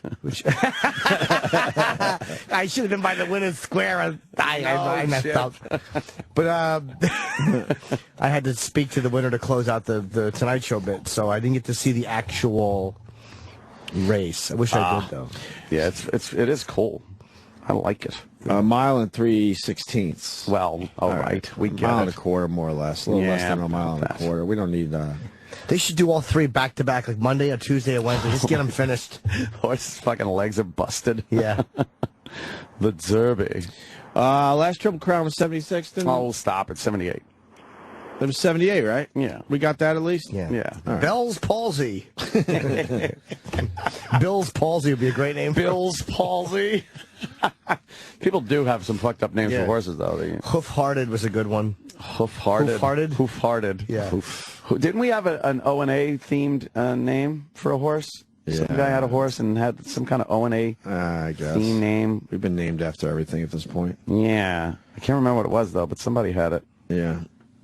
You hear about the teacher telling students not to talk bad about Obama? I heard about this. I haven't heard the audio. I haven't heard it either. I hear it's really good. There's definitely a chance that Obama could be fucking unseated here in November. You think? Definitely a chance. I'm not saying it will happen, but it's not as out of the realm of possibility as it seemed a few months back. I'll be honest. I'm hoping Obama wins for one reason. And don't go back to Hannity with this shit. Or make it perfectly clear, because it's great for this radio show. It's the only yes, to hear you lose your mind is think great. It'll be great, though? And I don't give a fuck about the country. I just care about the stupid radio show. Oh, my God. So for that reason, I want Obama to win, because you'll literally pull your hair out. No, not 4 more years. Because, you know, Rush Limbaugh, man. I think... You know how great Rush Limbaugh wants Obama. Yeah, but I think... I guarantee, we've said this, I know, but if you sit Rush Limbaugh down at a bar or pop pills with a fat fuck, he will admit to you that it's great for his business and he wants Obama to be reelected. I'm sorry. It's not what he believes. And I mean, you know, politically he believes completely the opposite, but it's great for his business. If Obama is to be elected, I do hope the Republicans Will you run leave the House and country Senate. No. You're going to leave the country? No. But I do hope that the Republicans take over the House and the Senate. And then, you know, and then yeah. And then nothing gets done for another 4 years. Well, none of his shenanigans anyway. That's a terrific system. I like when he tries to get his shenanigans through. Which would be better for Wall Street? Probably for Romney. Oh, Romney all the way. Romney. That's obvious. Romney will be better for the fucking economy. Romney's better for us and as on individuals. The whole, it'll just be better for the economy. And you could say what you want. 4 years of fucking Obama, and the economy is still in the fucking shitter. And then if you listen to Biden, it's because of the recession that Obama inherited. You had 4 years to fucking deal with it. Deal with it. They all inherit shit. Inherit. Yeah, that's your job, is to inherit some shit and fix it. And try to figure it out. Try to figure it out. They all inherit shit. All of them. Hey, God, enough. You want to hear this teacher? Yes, I do. Was that a good setup? I don't know. Is there teacher arguing with a student, and the student, from what I've heard, sounds reasonable. Like she's saying something about Romney and being a bully, and he's like, "Well, wasn't Obama a bully?" And she's like, "No," and just being a dummy. The teacher is just arguing very illogically, from what I hear. Hey, when I was prepping for the show today, did I hear that Biden might not be in, or is that something I heard? I misheard. That is fucking. What? There's like a rumor? No, you were prepping for the show? Oh. See what I did there? Very good. All right. Well, but Biden, did I hear that right? There's some talk, there's some, a bit of a buzz? I think they always say that shit, though, around... I think it's more just a dumb rumor or whatever? Yeah. I think it's to There's nothing solid on that? No. Oh, okay. No. He's gonna be the vice presidential candidate with Obama. You think? Yeah, definitely. He has been an idiot. You can't take a chance with a new guy unless it's a solid new guy. Now it's like if you throw a new guy in there, there's skeletons in the closet. Right. At least we all know Biden's a fucking idiot. Yeah, I guess you're right. You got to at this point just. And he can't run. He can't run again. So Biden can't really fuck up his next chance at running. And I think Biden probably wants to be president in 4 years. He's too old. You know what? How old's Biden? I don't know, though. 4 more years. No way. He runs. Usually the vice president likes stepping in there. Well, of course. I think then at that point, Hillary might as well give it How old run. was Ronald Reagan? Yes. See, Reagan go-karts right outside our building. I know. I see that. That looks pretty fun. That's the news, huh? They're doing go-kart racing. They're doing go-kart races. I wish they'd fucking drive out onto 48th and get hit by a car. Shouldn't we be doing go-kart racing and they should be doing the news? Yes. Fox News? What's going on? Yeah, we're talking Obama, and they're fucking racing around in cool go-karts. We could be in those go-karts right now. Oh, the guy just went through the hay bales. This guy doesn't know what he's fucking doing. Because they got a shitty little track on the sidewalk. That's pretty cool, though. It's two hairpin turns and we know a couple of straights. We drive right by there every day. I'll be on Red Eye tonight, actually. Oh, you are? Who's going to be home watching later. Very good. Little Red Eye action. Who you on with, you know? I do not know. Who's the hottie in the leg chair? I don't know. Somebody's Is it a leg chair? Yes, they call the end chairs. The end chair that they always put the hot chick in. Leg chair. So why don't you do the leg chair one night? Oh, Jimmy. With shorts on. That'd be hilarious. Oh, God, with your ball bag hanging out. That'd be a great little bit. Jimmy in the leg chair. I guess they're really hinting that Rubio's got it, too, huh? Yeah. That's what they're going with? Meaning the VP for Romney, VP. obviously. Romney VP. All right, here's the teacher talking to a student about Obama. What about the fact today? What's that say? The fact of the day that Mitt Romney. I don't even know what this kid's saying. So this I'm not going to sit here and make believe I know. What country? I don't know. Country is this from? Does anyone know what he just said there? Nope. What about the fight today? What's that say? What about the final days of time? What about the final days of time? What the fuck? Danny's helping me out here. Danny, what nationality is this kid? What is that guy? Wait, let's all guess. I'm going to go Asian. Vietnamese, I say. Oh, very good. I'm going Asian with big teeth. I'm going to burst all you guys' bubbles. I don't know, because that's not like they're on video. Oh, yeah, it was just all. But, no, he's asking, I don't know if you, during my transition from the office to the studio, I don't know if you covered it. He's asking the teacher what the fact of the day is. I guess you put a fact of the day on the board or whatever. Okay, good. So she put the fact of the day that Romney was a bully or something like that. It just said Romney's a bully? Yeah, or he bullied. He used to be a bully in high school. All right, so they're going to discuss that, hopefully, properly. What about the fight today? What's that say? The fact of the day that Mitt Romney. Was that Obama bully? Was it Obama? Was that Obama bully though? No, this was on the news the other day, how people were bullying, he and another guy. My kid's not going to school. I understand what she's saying. I know, but my kid's not going to school. Oh, my God. Yeah, it's the audio gets better because she gets closer to the recording device. Right. But, yeah, dude. So it's a black teacher, right? Well, that's what you would assume. So I mean, she's just going to from lean toward protecting Obama. Yeah. My kid's not going to school. Because she's black, by the way. She sounds black, That's right? what I'm saying. Of course she is. I'm with you. Is it okay to say that, Jimmy? I don't want to get in trouble. Yeah, I'm with you on this one. And that's why she's protecting Obama. She's going to protect Obama and not, like, talk about this openly, right? Fuck that. No other reason. I got to homeschool my kids somehow. That means I got to get some homeschooling people to come to my house because I ain't doing it. He and another guy held the guy down when they were in high school and shaved the guy's head. Yeah, but they only called it a prank. But didn't Obama bully somebody though? He went into a high school and admitted to bullying this girl in high school.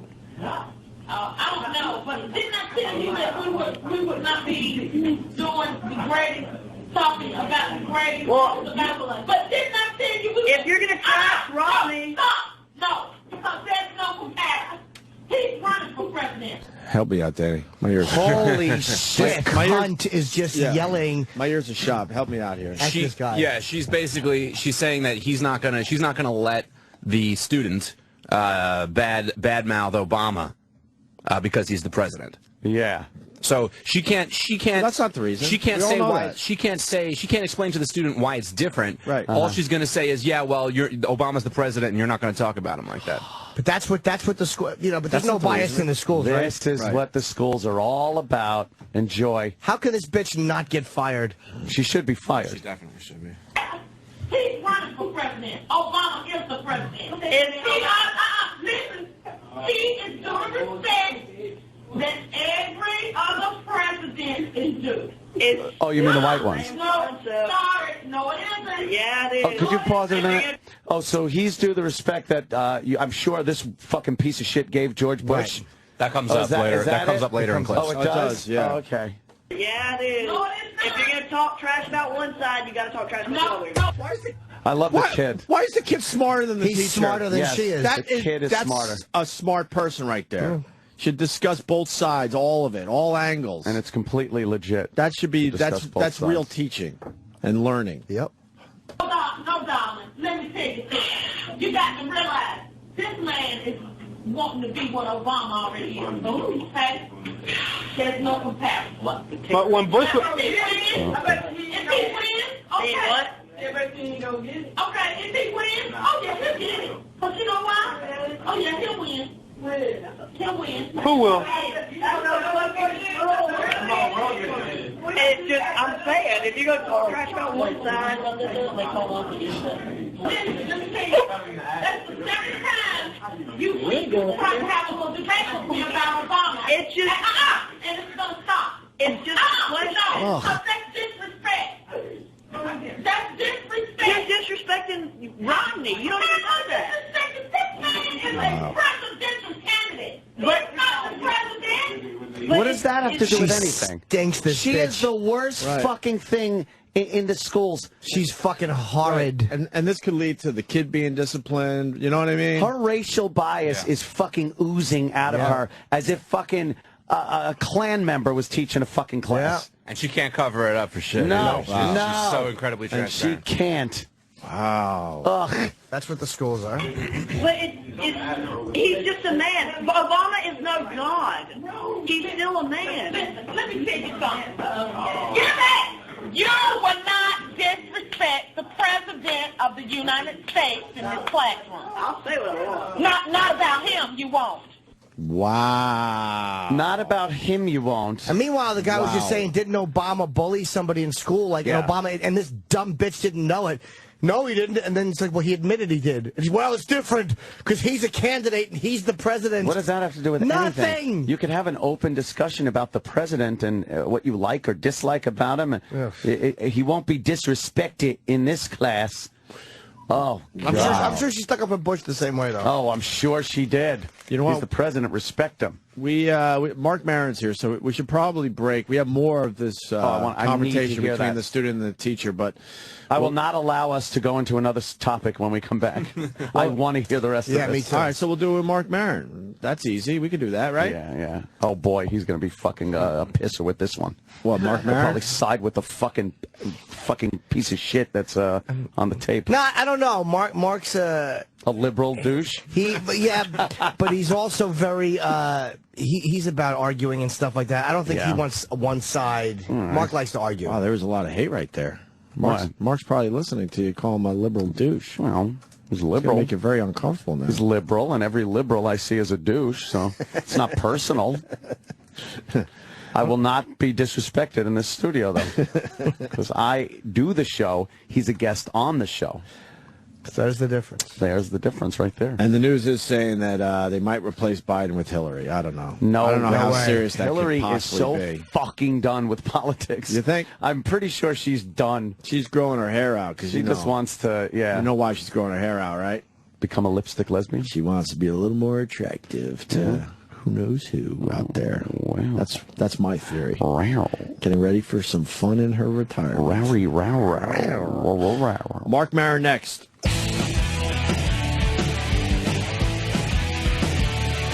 My aunt, okay, good. Ashley Madison. It's not just for men and women who are in sexless marriages, although there are plenty of you who are stuck like that. It's for also people who want to try new things.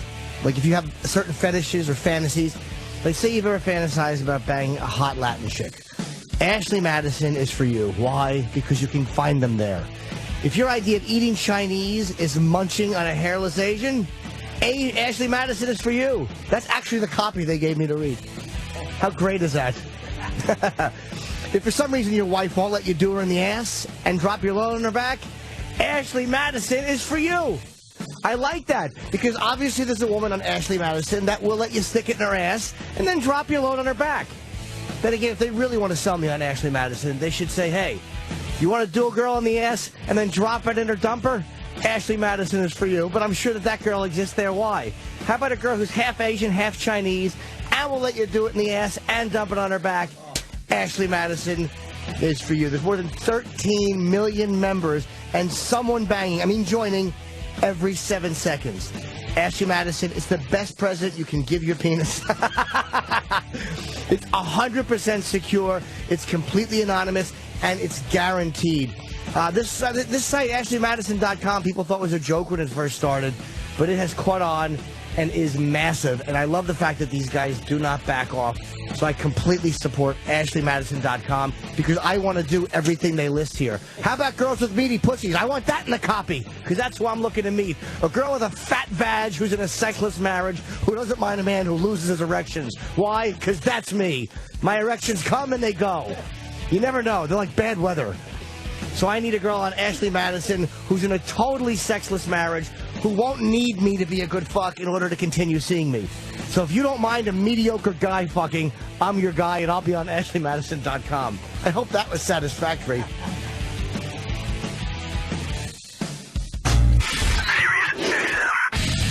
This is the Opie and Anthony Show. In studio, Mark Maron. Yes. I just went outside the studio, Mark Maron, because I'm a fanboy of the podcast. I appreciate that. WTFpod.com, Mark Maron on Twitter, Mark with a C. And I was pointing out some of the episodes I like. Well, thanks, man. I wrote you about Jimmy Kimmel. The Jimmy Kimmel podcast was terrific. Yeah, I went over there. I never know what's going to happen, but he, he's a sweet guy. He, just kind of hung out and was honest about some shit. And well, I could. It was a great listen for me because he's a radio guy. People forget that Jimmy Kimmel is a radio guy, a real radio guy, and he still has it in his soul. Yeah, like driving around for different jobs, doing the shitty jobs, running pranks on GMs, getting fired. Right. Yeah, I didn't know any of that stuff. Bosses that just hated him and didn't understand him. Yeah, wow. A lot of the same shit that we went through over the years. How much research do you do on a guy before you interview? Absolutely nothing. I don't know anything about him. Like there's nowhere like you want to get to. Like I want to ask him about. Well, I'm just hoping that after in about 45 minutes that something happens that's real. I mean, you guys do this every day. The last thing you want is to sit there and feed them their bio so they go like, oh yeah, that was good. That was that time. I remember that. Yeah. Oh yeah. Thanks for reminding me of that. I should call that guy. So I don't. I don't do that. I mean, I try not to miss landmark achievements. See, I don't want to finish an interview and go, oh fuck, you won an Oscar for best person. Yeah. So I try to hit that shit. But most of the time I don't know the guys at all, and I just wait for something to happen. Yeah. I did Danny McBride. I had no idea what that guy was about. But usually, if I just shut up and let him talk, in an hour, you're going to figure out what kind of person a guy is. What did he give you?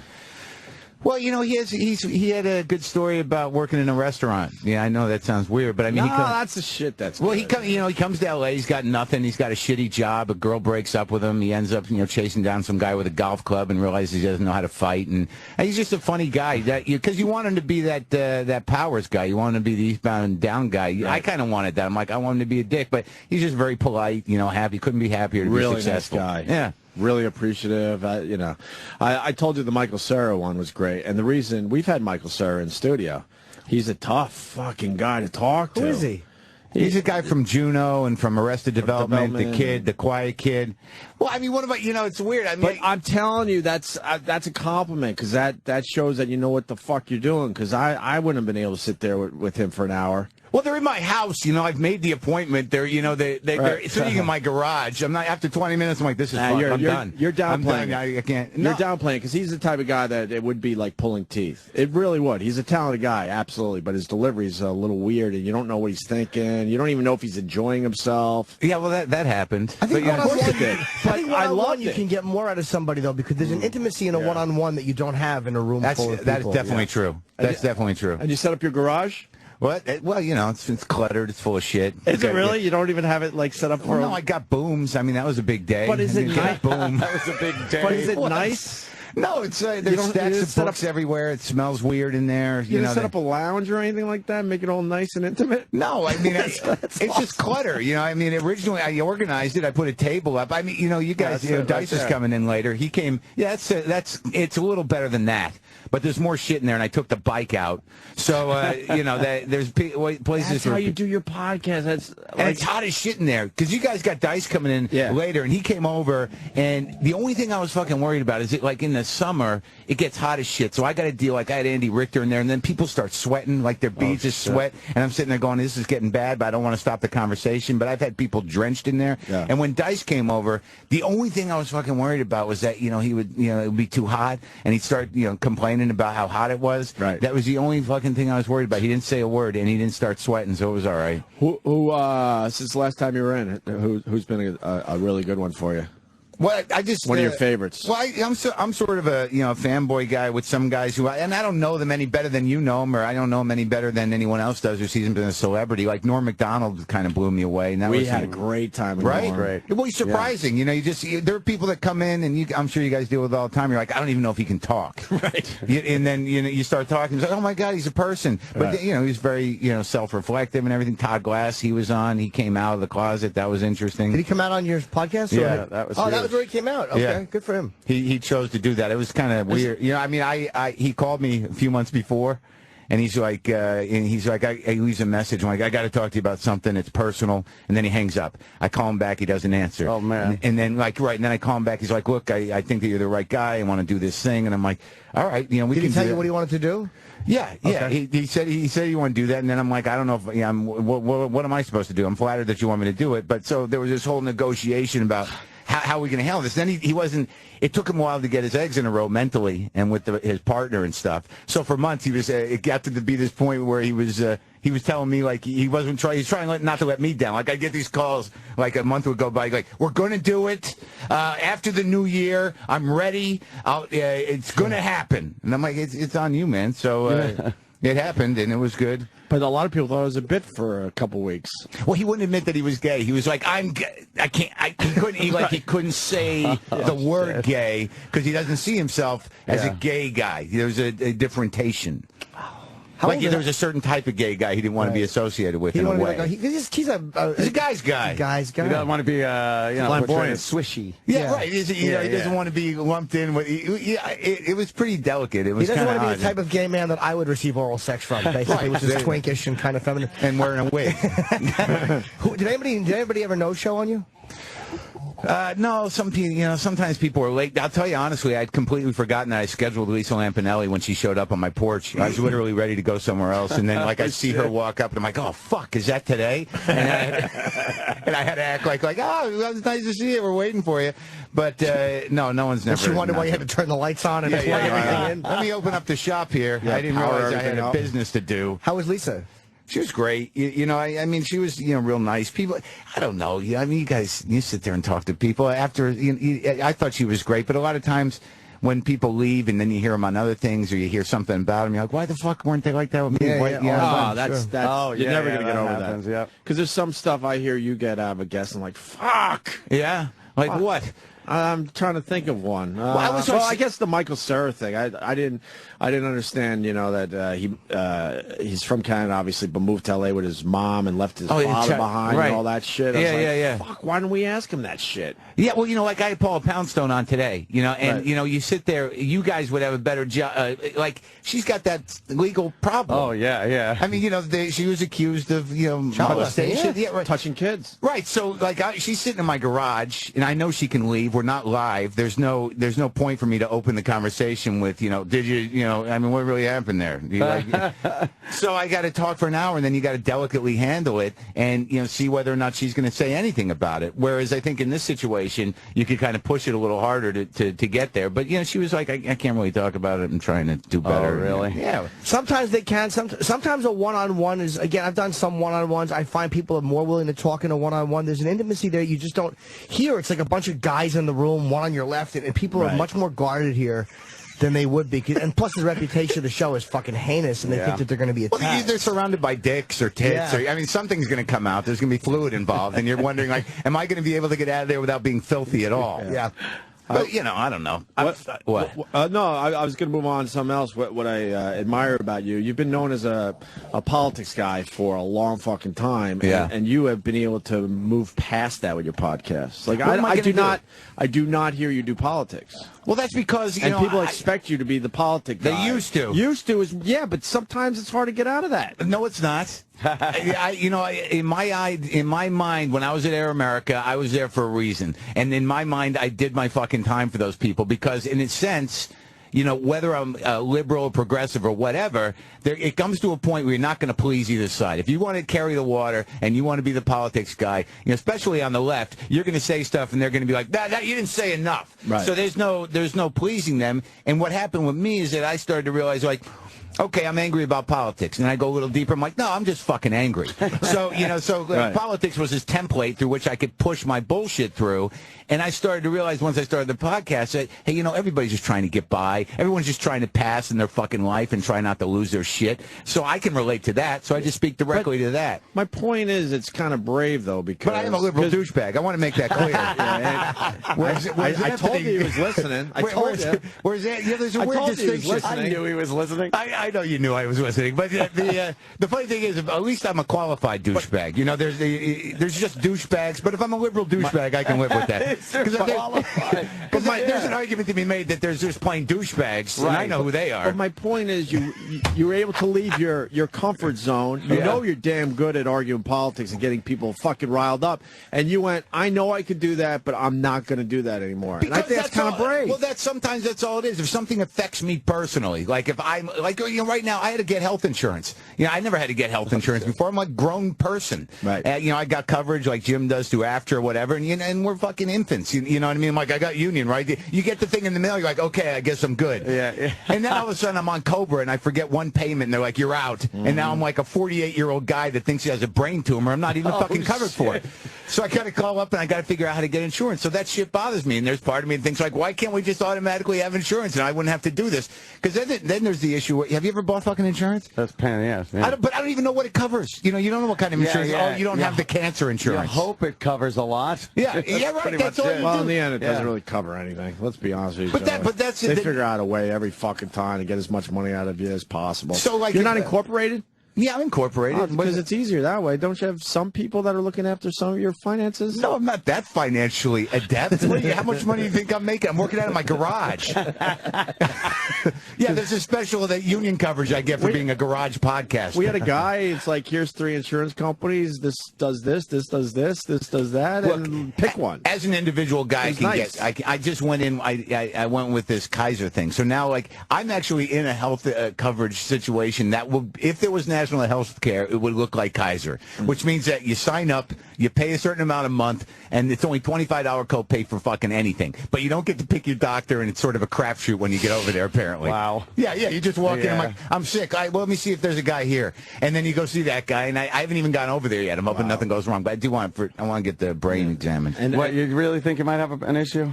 Yeah, I got a pain behind my ear, and yesterday my right eye wouldn't focus. That's bad, right? Oh, that's good. You're right now. I get these tension headaches, and I'm afraid because I drink. I eat 20 pieces of nicotine gum a day. I drink 2 pots of coffee. So I'm might be rational. that. You think so?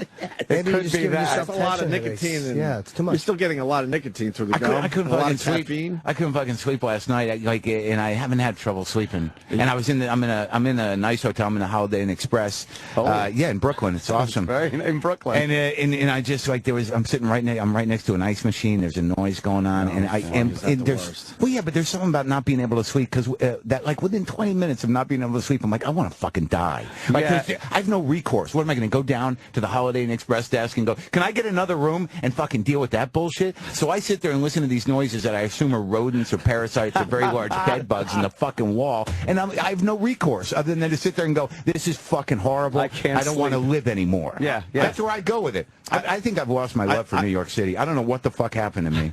I have no tolerance for this parade of bullshit that comes at me every day.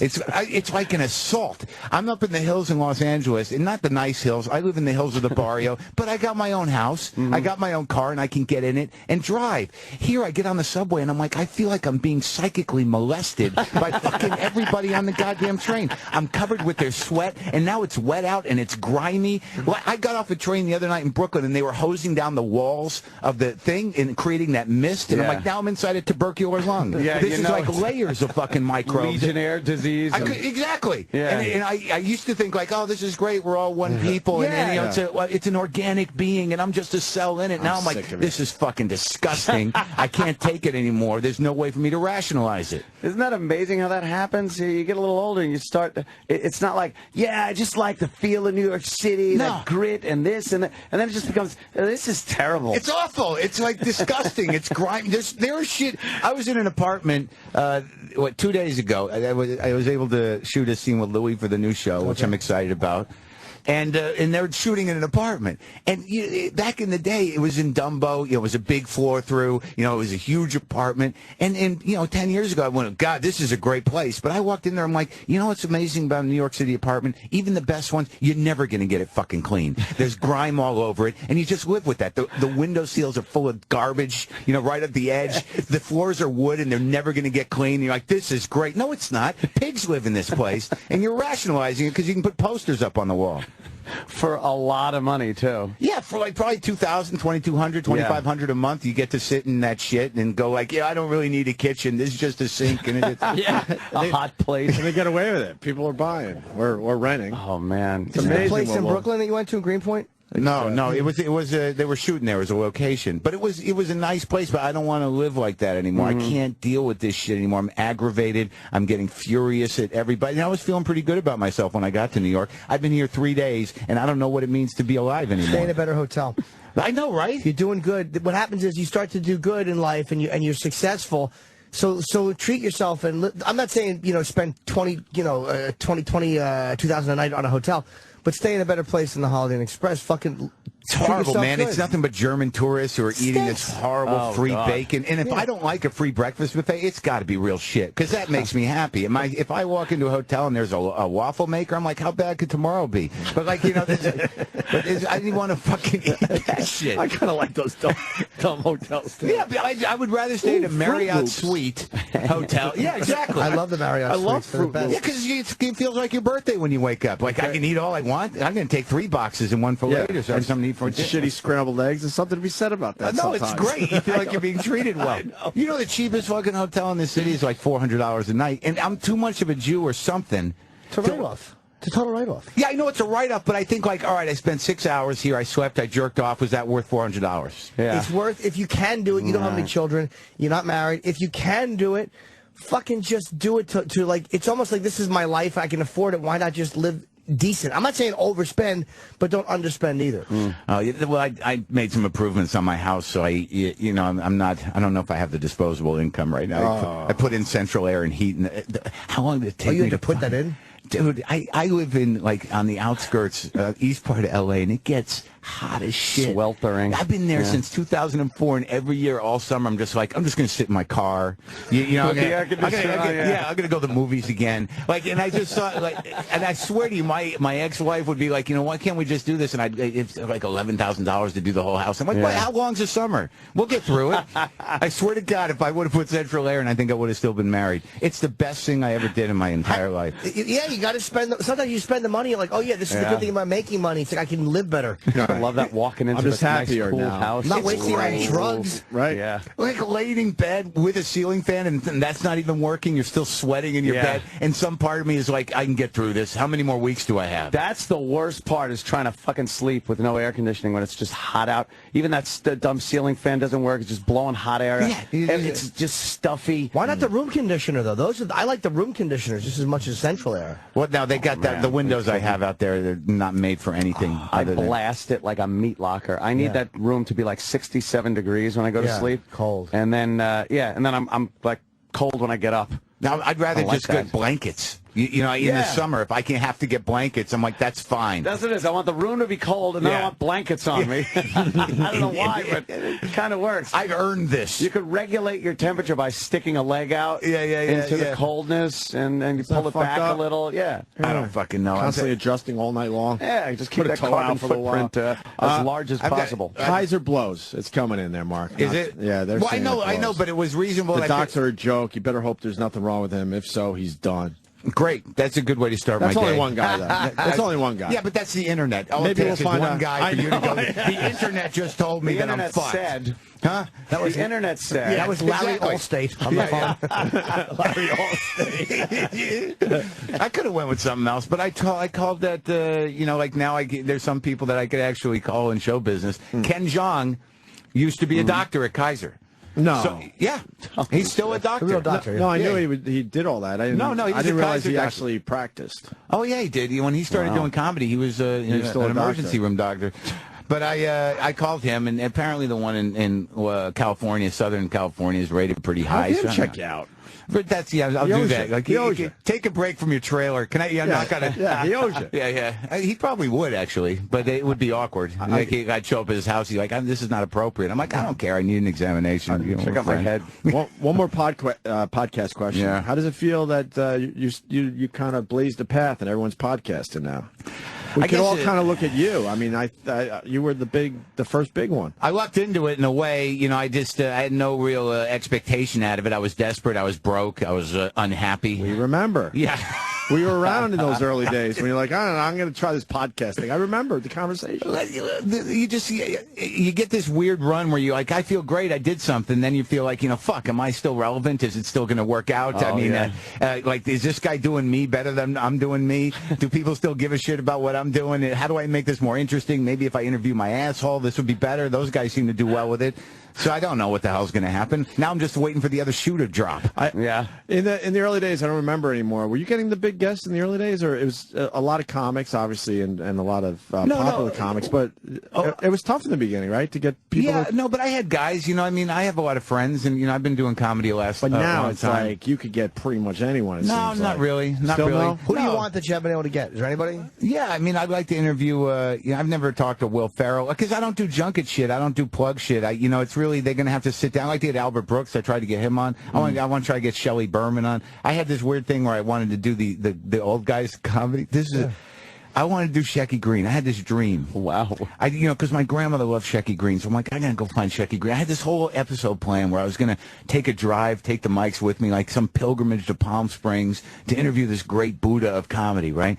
So I find a website, Shecky Green's website, and I'm like, all right. It looked like it was 20 years old, like no one went to it. I said, what the fuck? I'll email this website. So I email the website, and within 2 days I get an email back. It says, Mr. Green will talk to you. This is his cell phone number. Don't tell anyone. Like there's a big demand. Like people are like, I had Shecky Green's phone number. But the weird thing is, I don't call him, right? I put it on the back burner. And then I read an article. There's this guy, Cliff Nesterhoff. You ever read his shit on the WFMU blog? He writes about old comedy. And he wrote this whole article about Shecky Greene being this crazy, manic, depressive, alcoholic lunatic who got in a fight for a gun with Buddy Hackett. And he's the guy who's credited with that great line because he never wanted to be a Rat Pack guy. He had that joke where he said, Frank Sinatra saved my life. He said, all right, that's enough, fellas. That was the Shecky Greene joke, right? It's a great joke. Yeah. But then this article reminds me, I got to call Shecky Greene. So I read this article. I don't know this guy Cliff at all. I just love his writing. Call the Shecky Greene number, and I go, hey, Mr. Greene, this is Mark Maron. I emailed you a while back about doing my podcast. It's like a radio show, and I hear this guy go, did you write that fucking article? And I'm like, no, I didn't write that article. I said, who the fuck wrote that article? I'm not doing any more interviews. That was bullshit. Nothing about the charities. He said nothing about the charity. That's all they care about. No matter what kind of asshole they are. If they live long enough, I did good things. Yeah. Right? So I get on the phone. I'm like, no, I didn't write it. He goes, I'm not talking to fucking anybody. Where the hell did that guy get that shit? And I just happened to have read it. I don't know how it got to him. Right. Where he would have found this obscure blog to read this article about him, but he was livid about it. So I said, look, I think I know where the guy who wrote it. I'll try to contact him for you. He's like, I'm not doing any more fucking interviews. I'm like, all right, I get it. He says, you call that guy if you could, right? So I just find an email for this guy on the website, this guy Nesterhoff, and I wrote, I don't know if you know me. My name's Mark Maron. I do a podcast, but I just got off the phone with Shecky Greene. He's furious, and he wants to know where you got that shit. And within 10 minutes, he emails me back, and it just says, he told me.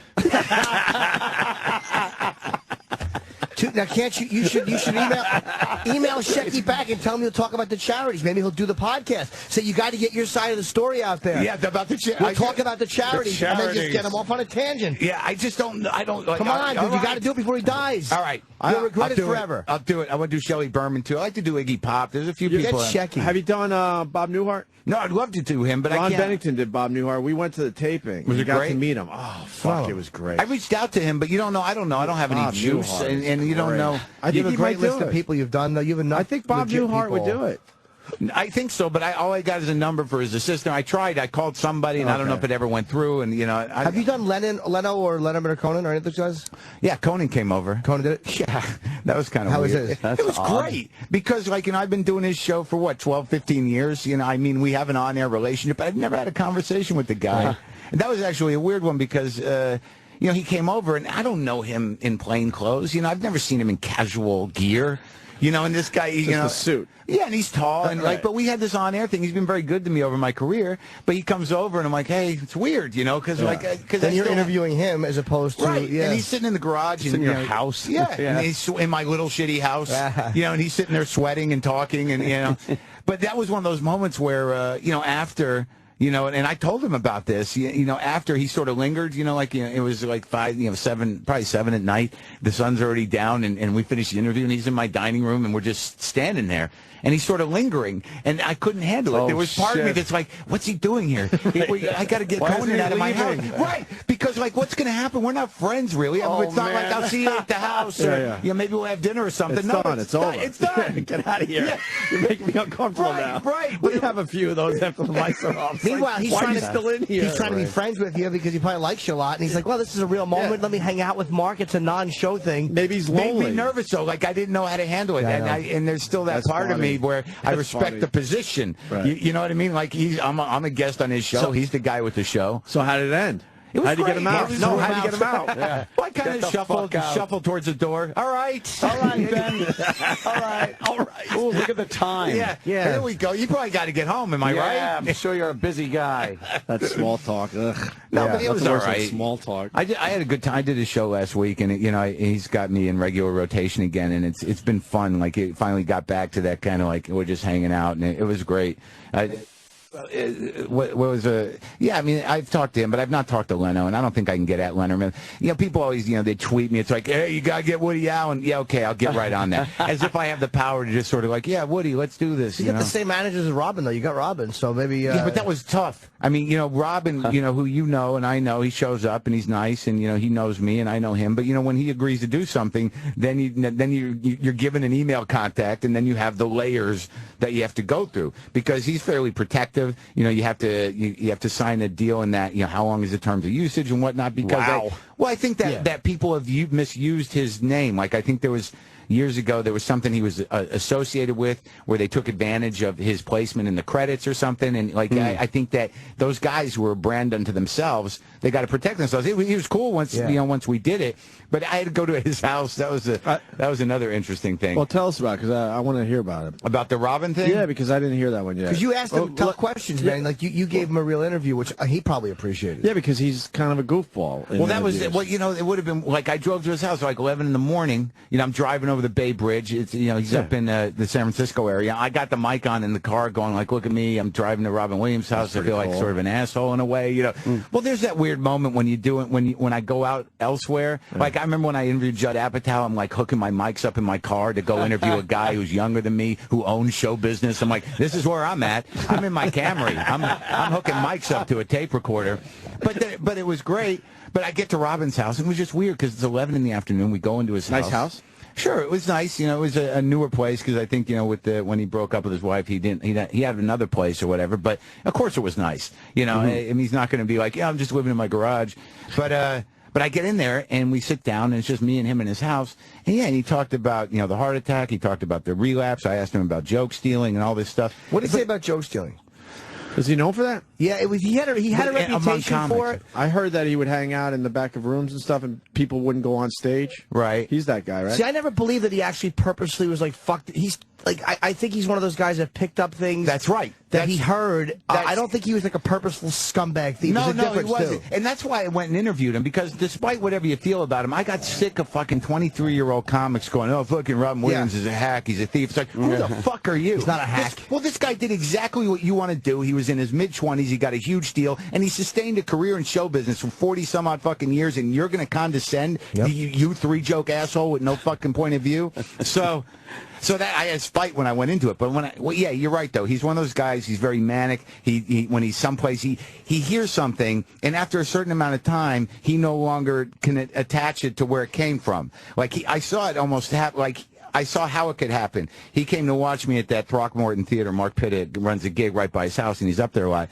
And he came up after. It was when I was doing the demon bit. And Robin came up to me, and he's like, ooh, that demon bit is very good. You know, you should get... And then he started riffing on my bit. And I thought, like, with that kind of brain, how long before you lose touch with the source? Not on purpose. And just start doing it and work it into his act. Right. So I don't think it's intentional. He was at the Cellar one night. Me and Colin went down to watch him. You know, this is years ago, like 98 when he first started coming in. And we're watching him, and it's like, you don't know what you're going to think or what you're going to feel. But Colin said while watching, because he was on fire, it was all topical, brand new stuff. There's no way he didn't write it. It was too new. Right. And Colin looked at me and goes, he does have a genius streak. Like, you know, it's easy to knock the guy, but when you really sit there and you watch him and you realize what he's doing, it's like, you're right. You get jaded from listening to other shitty, jealous comics when you realize that, okay, he's got that part that I wish he didn't have. But when all is said and done, he has been a great comedian. It's like, he is a funny dude. And also, how the fuck, I mean, do you know anybody that can sustain a career at the level he sustained it at for that long? After a certain point, you do this long enough, you can have whatever opinions you want of anybody and say, he's a fucking asshole, you know, it's bullshit, he does bullshit. You know what? He's fucking working. Just shut up. Because after a certain point... he has forever. Right. Yeah. You know, people ask me, like, what do you want? What do you want out of your career right now? Well, I don't want to die broke, and I'd like to have health insurance. Is that too much to ask? That's all. Like, do you have no dreams? That's my dream. Not to die broke and have health insurance. Yeah, that's reasonable. Wow. These young guys, these three-joke guys, like you said, what bothers me is somebody who's in the business for 6 or 7 years pontificating about who's a hack. Well, T.J. Miller did it to fucking Dane Cook recently. Well, that's original. T.J. texted me. Yeah, no, but we had no talked right to about do it. that. I think he apologized. I think he to apologized. Dane? Yeah, too late. Damage was done. I don't know exactly what fucking asshole. That was a reaction. That was an anger reaction or something. He's like, no, that wasn't. We should interview him about that because there was something else to that. Well, I mean, people become a punchline. I think he was like, Dane bumped him. And I'm not saying it was right. But it was a reaction to something. You guys get that right. Yeah. You guys been in the business so long, you have that right. Absolutely. To bump some young guys. Everyone, I agree. Everyone knows about that. I don't quite have that right yet, but I'm sure you've bumped guys. Well, I had that. No, I don't. No? No. I mean, I really don't have that. I can't walk into place. I got one spot at the Cellar on Saturday. You know, I don't been around. Yeah, I know exactly. Yeah, I haven't been around, so like if I had the right to bump, don't you think if Esty saw that I was coming, she'd be like, let's give Mark all 4 spots. No, I got 1. I got the 8:30, and then, you know who bumped me one time and it annoyed me? I was at the Improv in L.A. Yeah. David Spade bumped me, and I didn't mind being bumped by him because he's a much bigger name, so I got that. But I was about to go on, and he was scheduled for one person after me. It was like supposed to be me and then David, but then he wanted to switch and go before me. And as he's ready to go on, he says, he looks to me, he goes, hey, man, I remember when Robin Williams used to do this to me. I wanted to go, well, you're not him, shithead. That's a dick. I'm not complaining. He was trying to make it okay, right. but he didn't realize how arrogant he sounded. Look, if you just go up and do 15 minutes, that's fine. But, it's like there's a point where, if you're just a guy and you're here to, to do your spot, maybe you got another spot, and someone comes in and you're like, he's going to do an hour at least. You're like, fuck it. Mencia did it to me once on a night when my name was on the marquee at the Hollywood Improv. That's shitty. Well, he actually apologized for that on my podcast because I had personal experience with that because I knew he was bumping people out of spite, just this, sort of swinging dick bullshit. Look who's in charge. But my name was on the marquee, and those motherfuckers at that club let him do it. And it's like, my name's out there. I got a few people, maybe 7, came to see me. Right. But it's my name out there, and then he comes and he's like, "We're just going to put him on." And he goes on stage, and I'm like, "I'm fucking leaving. You did this." So I left. I'm not going to wait 45 you did leave. minutes. Oh fuck yes, I left. I mean, what am I supposed to do? It's like he's drawn a line. Follow that asshole. I'm not going to play that game with that douchebag. I saw Dice bump the entire room at the Comedy Store.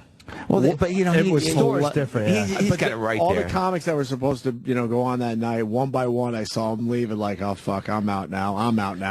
Well, yeah, because like close. Right. I think he did like 2.5 hours. Right, because the club's going to close. Right. But there, those guys, most of those guys live at that place. I just thought it was hilarious to see. He was like, I saw him like it blew.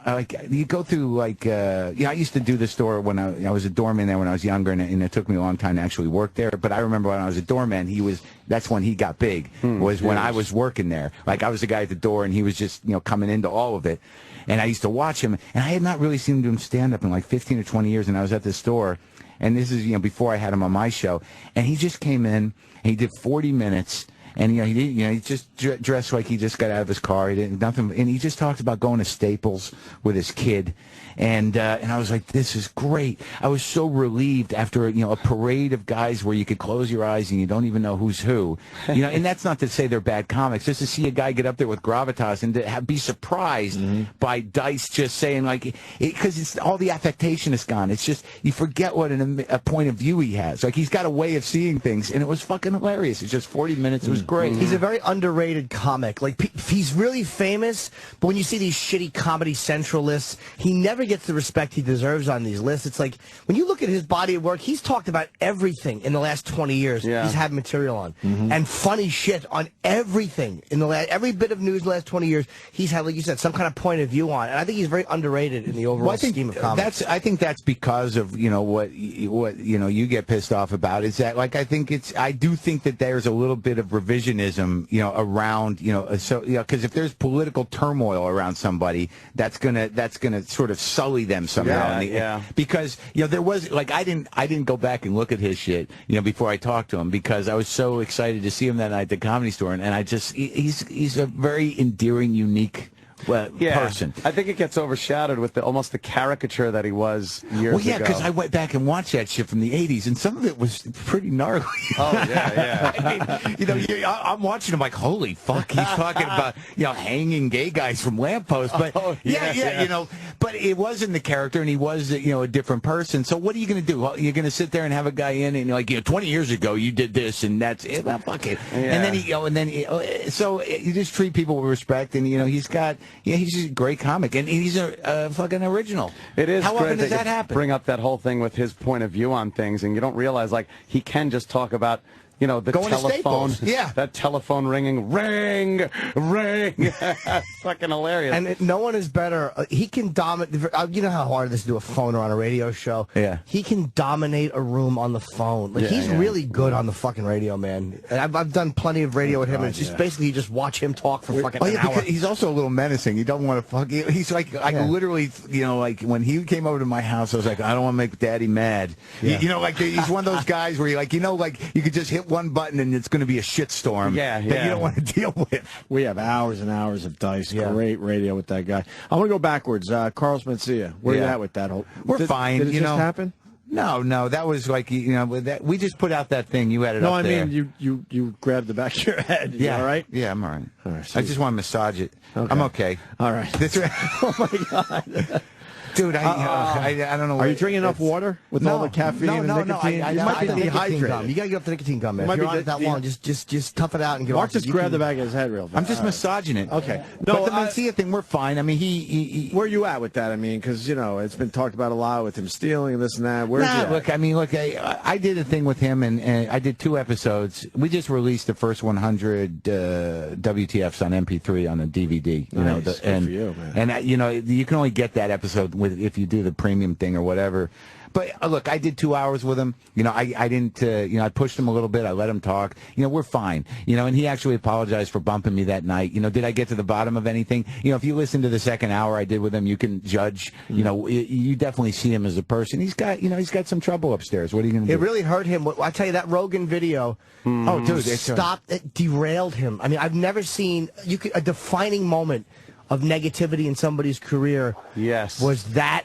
You can't see them that often, but for Dice, the Arsenio thing, I think, kind of changed things. For that changed him a lot worse. Well, yeah, because and then like at a certain point, it got so tired. They're both tired of talking about it. Both him and Rogan. It got to a point where you realize, holy shit, that's their wedding video. Yeah. How are they going to separate themselves from that? Yeah. I think it's old news, and let it. Just. Have they ever made up or talked or no? I have no idea. Okay. I'm okay with Joe, and I'm okay with Carlos. I mean, I didn't do anything to piss either of them off, but But the weird thing about that is after a certain point you just got to get on with it. I mean, how long are you going to hang on to that shit? Dice is coming down the hall. We absolutely should take a break. Let's break real quick. We have to. Mark, you going to stick around? If you want me to. Absolutely. Mark Maron's here. WTFpod.com. I'm a fanboy of his podcast. He's going to walk right in. And Mark Maron on Twitter. MarcMaron. Mark Maron on Twitter. Dice is next. Sirius XM. The Opie and Anthony Show.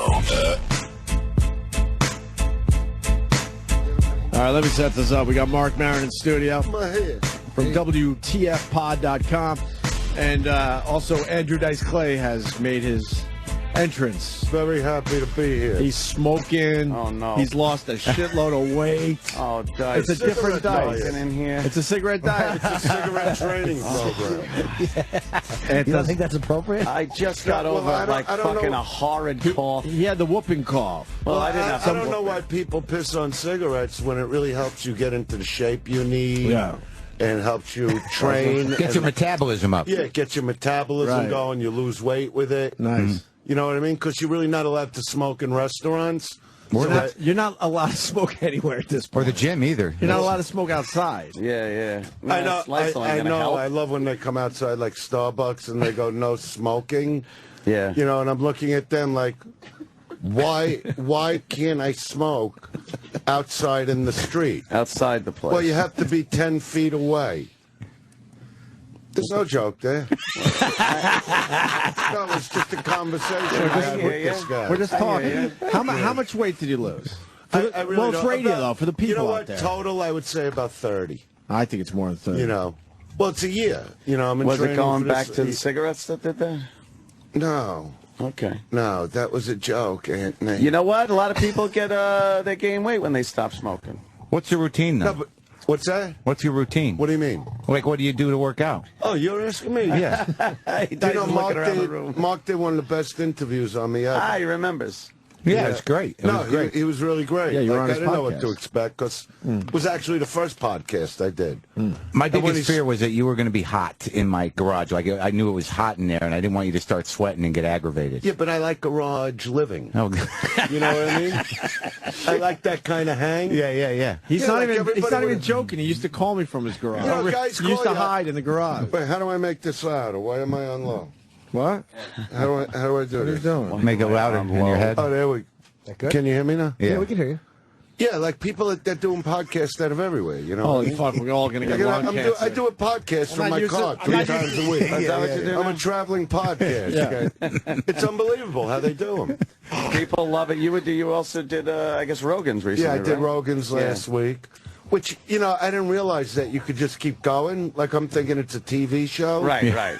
That, you know, like with Mark, what we did. Like an hour?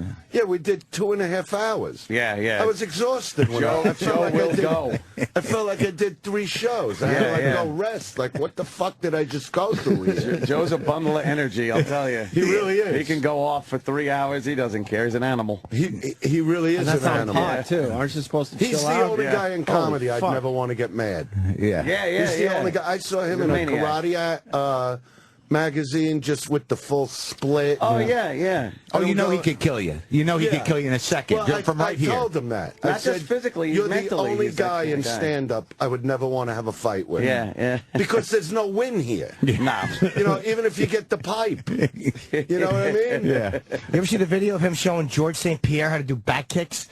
He's showing him how to do back kicks. Rogan is a fucking monster. Yeah, no, he really is. He's been doing that since he was a kid. Like you know, when I remember him when he first started, he was a kickboxer. Yeah, he's a 75th black belt. Yeah, that's a lot. Yeah. Less time. Less time. What were we going to ask Dice? I don't want to forget all the good stuff we were talking about before. I know I wanted to ask you about the Stardust, which was something I wanted. We used to work the Stardust, and I stayed in the suite because you had bought the house. Why did you not? The Stardust was fucking haunted, wasn't it? Like you didn't want to stay there. You were creeped out by the Stardust for some reason. It was just shitty rooms. No, but you were all. But you were all. There was also some kind of a weird haunting there. Or something. Oh, yeah? Yeah, I had a weird experience. Maybe you don't remember, but yeah, you refused to stay there. What happened to you? I just heard weird fucking pool cue ball noises upstairs. I thought you guys had come back to the room. Wow. And they hadn't, and I went upstairs and there was fucking nobody. It was the creepiest thing that's ever happened to me. I'm not a ghost story guy. That was only one time we all hung out in the room with you, in your room. No, it was your room. You gave it to me. Because you didn't want to stay in there because it was it was that fucking attached tower to the Starbucks. So I figured I'd give it to you. Yeah, you did. It was nice. It was a nice nice and haunted. And I had 2 rooms. I had my regular room in the suite, which you gave me. And then Dice is saying he might have thrown someone down the stairs, or were you going to? Oh, no, that's like a week ago. I was doing a show at in Vegas at the Riviera. Right. Because I'm doing this like long run there this year. And, you know, I'm like backstage hanging with, because I had Max opening and then Eleanor and then myself. And all of a sudden I hear Eleanor. She never really snaps out on stage. You know, when she's heckled, she knows how to handle people. She just tears them up. But all of a sudden she goes, I gave you 8 fucking minutes again, you motherfucker. And that's really not her act. You know, that's more like how she acts in bed. And so I start screaming to promote. I go, get that fucking guy out of here. I don't want to fucking see him, you know. So the promoter goes running, and 2 minutes later, I'm like with Max in the back. I go, these fucking cocksuckers that look to ruin a show.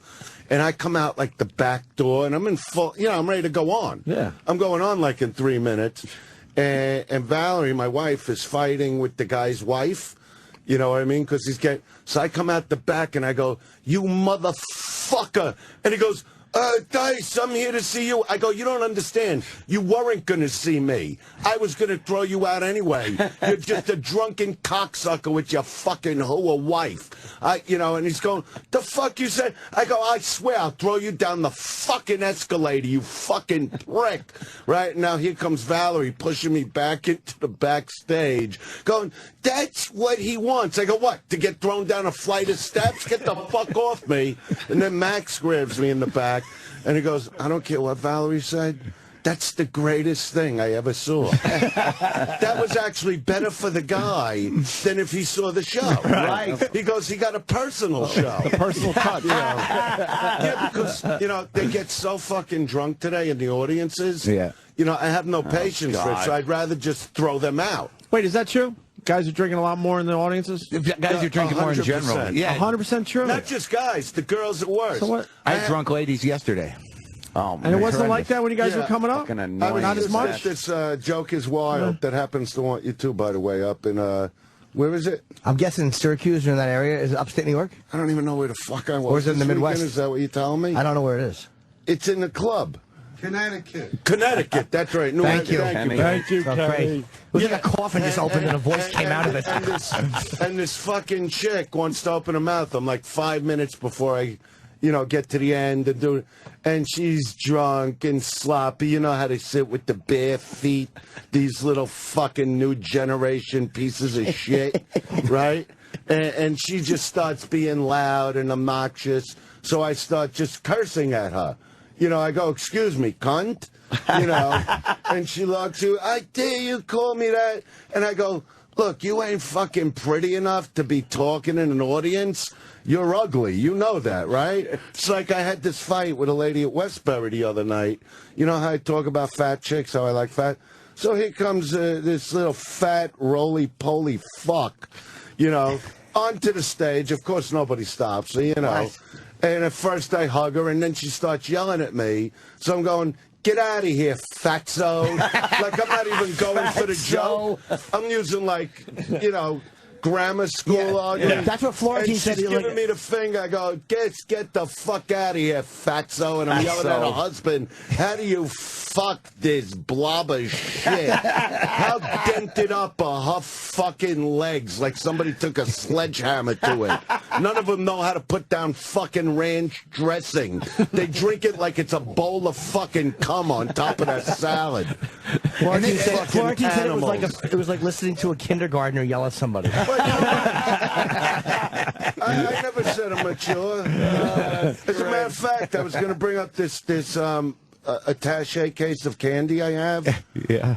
Yeah, I got this from, Larry the locksmith. He gave me an attaché case filled with all the candies that I love. The Neckos. Dice likes candy. And the dots. We all know that. And the giant dots and the nonpareils. You like the Necco wafers?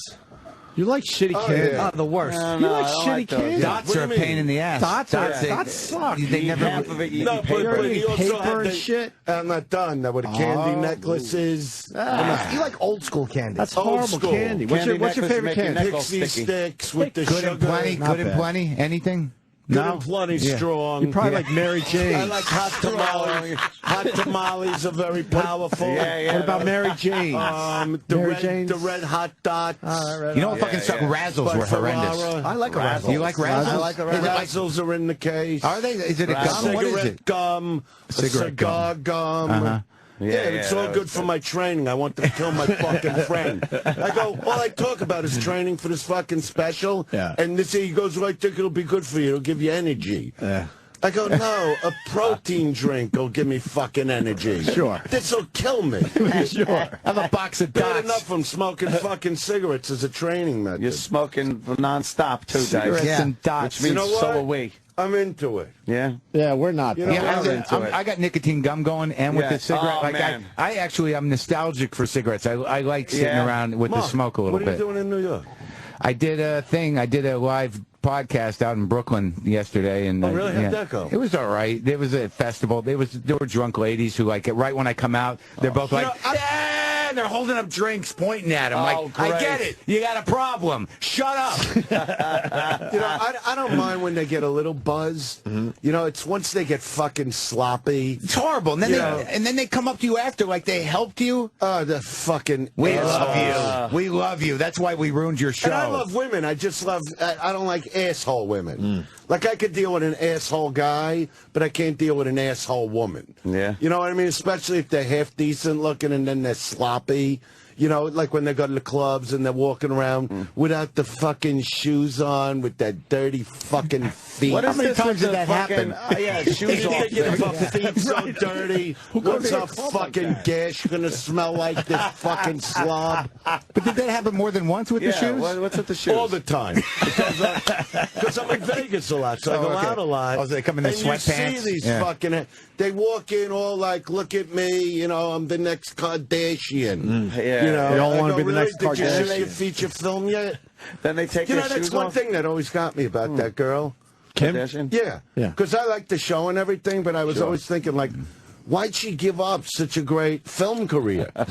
She was so good in that fucking movie because when you're taking balls deep from somebody, you know, I know how it is to shoot a movie, and I'm going, she's a fucking natural. You know what I mean? She was gagging on it. She was fucking it like she's done 100 of these things. And I'm going, okay, your show is great, you know, but give us some more movies. But don't forget about the movie career. Yeah, forget the name of the movie, but it's fucking great. It's action. Hey, are you keeping away from the tables in Vegas? Sometimes. You're trying? Yeah. When I play now, it's just, you know, for a few dollars. We've all heard the stories. Well, yeah, it's system, right? Well, the system is I win or lose. You know, that's the system. And normally it's the lose. Yeah. Yeah, me and Kenny took many what we call the loser walk. Oh, yeah. One night from Caesar's Palace to Bally's, like we lost. Yeah, we lost. I lost like $500,000, and we took what we called the losers walk. Oh my God! I remember being blamed for one of those losses when we were doing it was like to the Venetian. And apparently you weren't having a good night, and Kenny goes, Andrew would like you to leave because he thinks you're a jinx. I was like, but I'm not. I think I did that to you once too. You might have. I think I was like, Kenny, he's got to go. Jimmy's the cooler. You're the cooler, Yeah. Jimmy. My hatred of losing, I can't gamble at all because I cannot. I don't get a rush from it. I can't stand losing any money. All it is about the money for me. I don't care about the rush. I don't care about the game. It's just about winning money. I don't care if the dealer drops fucking dead. I'll just grab a ton of chips and run away. I don't care. You don't get a rush from it? Not really. No, it's not the rush. It's don't. just about winning. I like to win like in one or two shoes and then just go and shop. You can walk away from it? You know? Yeah, that I could do. We got to ask you about Travolta. What happened? You're hearing about the male masseuses. Oh, yeah, I heard a little something about that. Coming out of the closet, I guess, yeah. Is he? Oh, he's actually saying it? No, he's not, but we're all thinking it at this point. You know... Allegations. And I bring it up because you do a great Travolta. Is the only reason. I can't believe how his dick got in my face. I mean, I'm just laying there enjoying a nice little back massage, and next thing, I feel a cock on my neck. That's what you wanted. Can you do Travolta, Anthony? I just do the basic, you know, all right, I'm bored with it, all right? You know. That's all right. Saturday Night Fever. You're not Saturday Night Fever guy. Yeah, but you're not turning into him. You're not becoming. No, I can't do that. You become John Travolta. You want us to turn the lights down, or are you good? No, I'm good. Right, I'm good. Two's good. Two's good. You take layaway?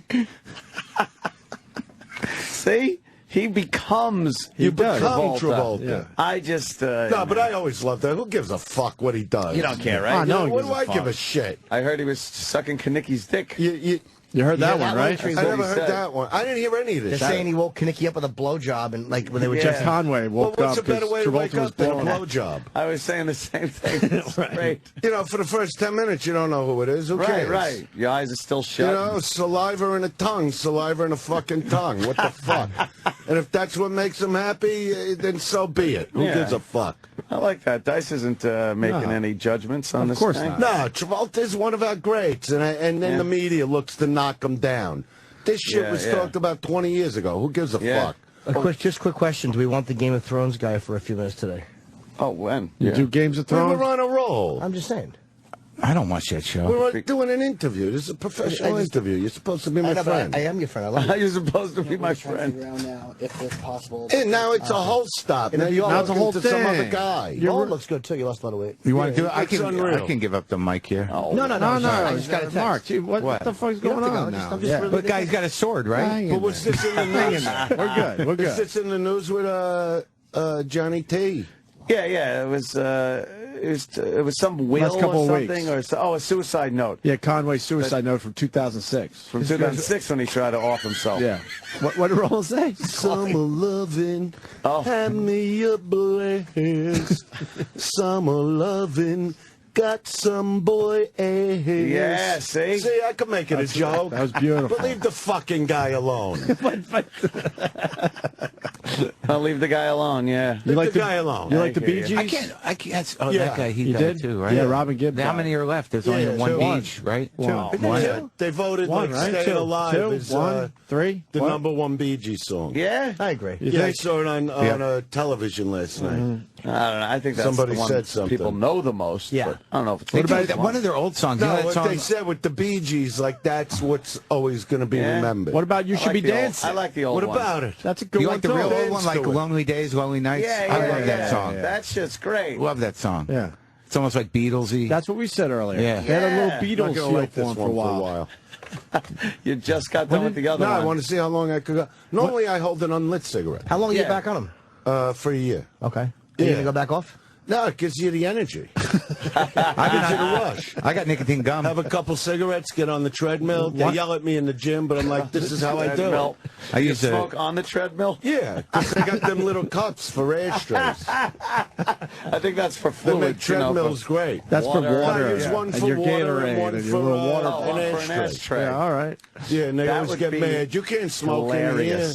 Watching him fucking running on the treadmill. He makes his smoking own a rules. cigarette. No, I put it in the cup while I'm running. Then I take a breather. Oh, okay. You take a breather, you Yeah. smoke a little, and then you start running again. The wine diet is great. Yeah? The wine diet. Yeah, before you a lot go, of calories in the wine. No, but before you go running, you drink like 2 glasses of wine. Yeah. Oh. So it's like you don't even realize what you're doing, and you go like 3 or 4 miles. You know, that takes the pounds off. There's logic there, Mark. You know what I mean? There really is Yeah. logic there. Little buzz before you go to the gym. You're Yeah, like, you holy smoke, fuck. you smoke a little pot.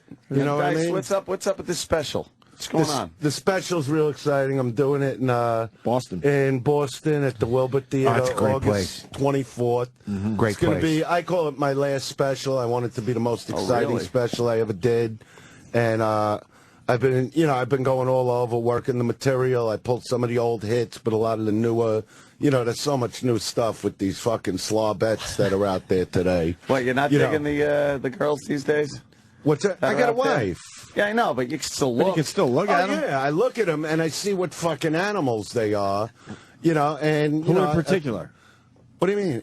Anyone sitting Yeah. in the crowd. Oh, just regular broads, too. Not, What's your problem with them, though? No, there is not. I respect this generation more than any other generation. Yeah. Because years ago, when I would tell them what slobs they are, they would make believe they're not. Today, they can't show you quick enough what kind of pigs they are. Isn't that true? Just by the way they dress with the animal print, thong up her asshole lips. You know what I mean? They're trying to show you this is what I am. Yeah. You know what I mean? So it's enjoyable when they're more, you know, aggressive like that. Yeah. You know, I talk to guys. I talk to some friends in the business that go, it's unbelievable, Dice. You fuck this chick. You know, and then you're like the girl that she doesn't even call you the next day. That when you call her, she goes, I'll give you a buzz back after you've done everything imaginable. This guy told me about a girl. He goes, I'm fucking her in the ass. And she looks back at me and goes, you know, I used to be real good at this. I go, oh, what a shame. She was a little rusty. Well, after a pint of 2 fucking balls of fucking fluid, you know what I mean? She'll be all loosened up. We'll get the rust out of her asshole. She used to It's just amazing how they even talk about that today. Yeah, yeah. It's true. Like, You know, like he used to be guys who talk about fucking, but now it's completely Yeah, demystified. they don't know what to do with that fucking box. All they do is now the new thing is bedazzling. You know what I mean? Where they like put like almost like a disco ball effect down near that box. How about dice rules and studs? Yeah, I like that. They should do that on the. If they're on smart, the they'll box. do that. Oh yeah. Chicks over 30 How about stay Dice? because they won't send. Dice came here. Dice came here. Yeah, the Right. chicks I've been with. You know what I mean? They won't text you photos of their pussies or anything. The older girls Yeah, suck. they will. Fucking chicks over 30 older chicks? stink. I like anyone between 20 and 25 Yeah. because they don't mind giving the information. Older girls are used to making you have to work for it. Younger girls know to send text, send The photos. internet is Well, not much that better. nice. Yeah, no, the internet is amazing, but that's why I get amazed when people like point the fingers at people that have done little sexual things in the news, like they never did, you know, send pictures of their cock, cunt, or tits, you know what I mean? You know, when you're like a chick, here's the package, do you want to siphon it? Yeah, yeah. That's how I look at That's it. how the woman who the You know, girl but when who they get caught, oh, he's such a bad man. In the meantime, he's spitting his fucking thick piss all over town. Whatever the fuck you want to call the thicker piss. The girl I live with sent me a picture of her pussy. The bulkier piss. That was what made it work. Like when I first met this girl, she sent I was on the fence about it. Got the pussy picture, and now we're living together. Was it a nice one? Yeah, of course. And you know what? I respect that because that's how they say hi today. Guys, like, well, not the younger guys, but guys like my age or a little younger, they judge them. Like if a chick fucks them on the first night, which is what you want. Right. It's the aim. The minute you pick up a chick, you're thinking, how long till I could unleash this fucking 7-day load on her? You know what I mean? Sure. Because I don't know about you, but I like to get it constantly out. Just keep cleaning it out. But do you save up, Give though? them the fresh stuff. You save up, though? You'll go 3 days just to make it bigger? Well, you know what? If I'm on the road, because, I'm still like a newlywed. Yeah. You know, and my wife is Latino, so it's a fucking constant.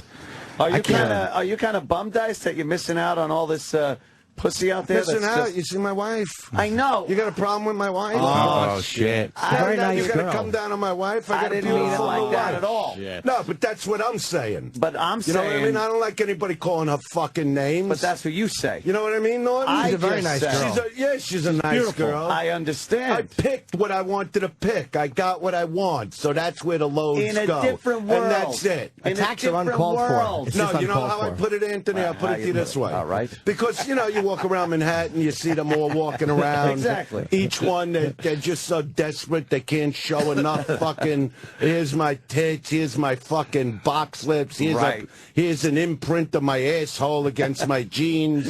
You know what I mean? But, so my whole thing has always been, you got to be happy with what you're laying next to. That's it. So if you're happy with that, who cares about looking at all the other slobs? That just helps nurture the load, build the load. Like you would say, you leak a little fluid. You got to call your new special then. Yeah, build the load. Build the fucking load. Nurture the load. Nurture the load's good. I'm not sure of the name of the special. Go nurture the load. Nurture the load. We like that. Tickets are on sale this Friday. TheWilbur.com. TheWilbur.com. It's 2 shows on a Friday, a 7 o'clock, and I'm going to guess at 10 or at 11 o'clock, whatever. Is there only one? It says showtime is at 7. No, we're going to... Is that it? Yeah. Well... I don't know. We might have one show on sale. No, I think what might happen, a second show will be added. That's what I'm thinking. But don't assume that. Get your tickets starting Friday for the Wilbur 7 Theater. p.m. August 24th. It will be exciting. Actually, my boys are doing the special with me. Fuck yeah. Because Dylan now got back into the whole guitar thing. That's like 3 years ago when you played that. That shit was good, man. And then he went through high school, built his body, did the water polo, and now he's ready to rock again. How's Max's stand-up? Max is doing... Well, let Mark talk about him. He had him on the show. Great guy. And, he respects the craft. He's not cocky. He's paying his dues. He's doing his work. Nice. Loves his dad. It's beautiful. Yeah, he'll do like 3 sets a night at the showcase clubs, and then now and then he gets to open for me so he gets some real audience. And he's trying not to do you, right? No, he doesn't do me, but I love when he gets mad on stage because, my audience has got to be the most aggressive crowds I've ever seen. So somebody's always going to yell something, and then Max gets quiet, and then comes the storm. Because it's like Max mean when he gets like that, and he doesn't care. He'll just say anything. That's when it really happens, right? Because for me, there's no holds. You say and do what the fuck you got to do and kill him. Do they know he's your son when he goes up or no? Well, he does a whole bit on being Dice's son. Man. Are they harder on him or are they nicer? No, he doesn't do that bit till the end. Oh, okay. That's his closing bit, actually. And what do you talks about like? What do you think of that? I love it. It's hysterical. Yeah. The one thing I tell him about stand-up, I go, as long as there's some truth to what you're saying, it's going to be funny, because an audience could always feel when you're just making the shit up. So make it truthful. Just put that twist on it to make it funny. And he's doing it. He's doing great with it. So father-son moments are when he really loses his shit and he's almost at the end of his rope and he just lays someone out in the audience. I love that's it. Right, that's what I mean. You're like, that's my boy. That's my boy. Yeah, because he's smart enough to, like, pick on the person that's happening and use what that guy is. Yeah. Like, let's say the guy's, like, 60 years old, and you go, oh, that's nice. You're an adult picking on a boy. He makes it really bad for the guy, The meantime, last time Max was in Vegas, he had this fucking chick that was sitting in the front, this 21-year-old girl that, I started questioning her because she had tits. And, Sure. And I'm going, hey, Max, I think I got one for you here. Next thing you know, here he comes backstage. Dad, can you take a picture with her? And she was like this fetishist model. Ooh. Yeah, so the next day, I don't ask him what he did exactly, but he was at least smart enough. What happened is he's with the chick in his room, and, it's starting to happen, and he realizes he doesn't have condoms, right?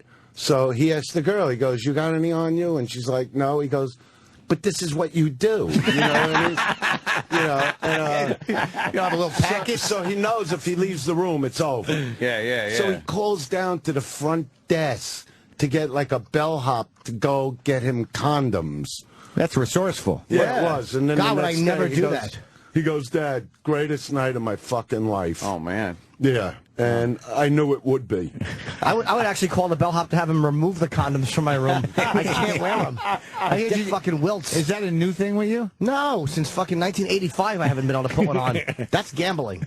Yeah, that's true gambling. I don't wear bags. He doesn't wear bags. I don't believe in the bag. They're terrible. They're terrible. They're an awful fucking thing. You're going to have more kids, Dice? I don't know. She wants him, though, right? Oh, shit. You know what? She doesn't hammer me about that. Yeah. Yeah, right now she knows, what I'm doing and what I'm building up to, so... Because I get just that. Into that. I get that all the time. My girlfriend's 28. She's like, when are you going to put a baby in me? Wow. I don't know. When you frame it differently? When are you going to put a baby in me? Yeah, when I could open it up that wide and stuff one in. Yeah, I'll try that one. Why isn't she here? Why isn't she here today, Dice? My wife? Yeah. Because we were up till 5. Right. Oh. You know what goes on. It's newlywed shit. Yeah. You know what I mean? And I said, look, I'll just go do the radio show and you just sleep. You guys still fucking a lot like that? Yeah? Like newlyweds? Well, why do you got to say it so crass? Oh, my God. Crass. Be nice. Could you be polite? I'm sorry, Dice. Have some respect for the woman. What's the problem? It's smoking, you have to shake it. Yeah, so what? Oh, it might be on fire. I'm brewing So it. what? Brewing it. Dice has a cigarette smoldering in a cup. In a and he's paper like, cup. So what? Yeah, a paper cup, right. They don't even last like they used to. No, They burn really quick, right? No, we I have think we're gonna an get showered on incredible sex life. We really do. that's good. That's what I meant. I didn't mean to be it's crass unique. It's unique. about Just put it. one out.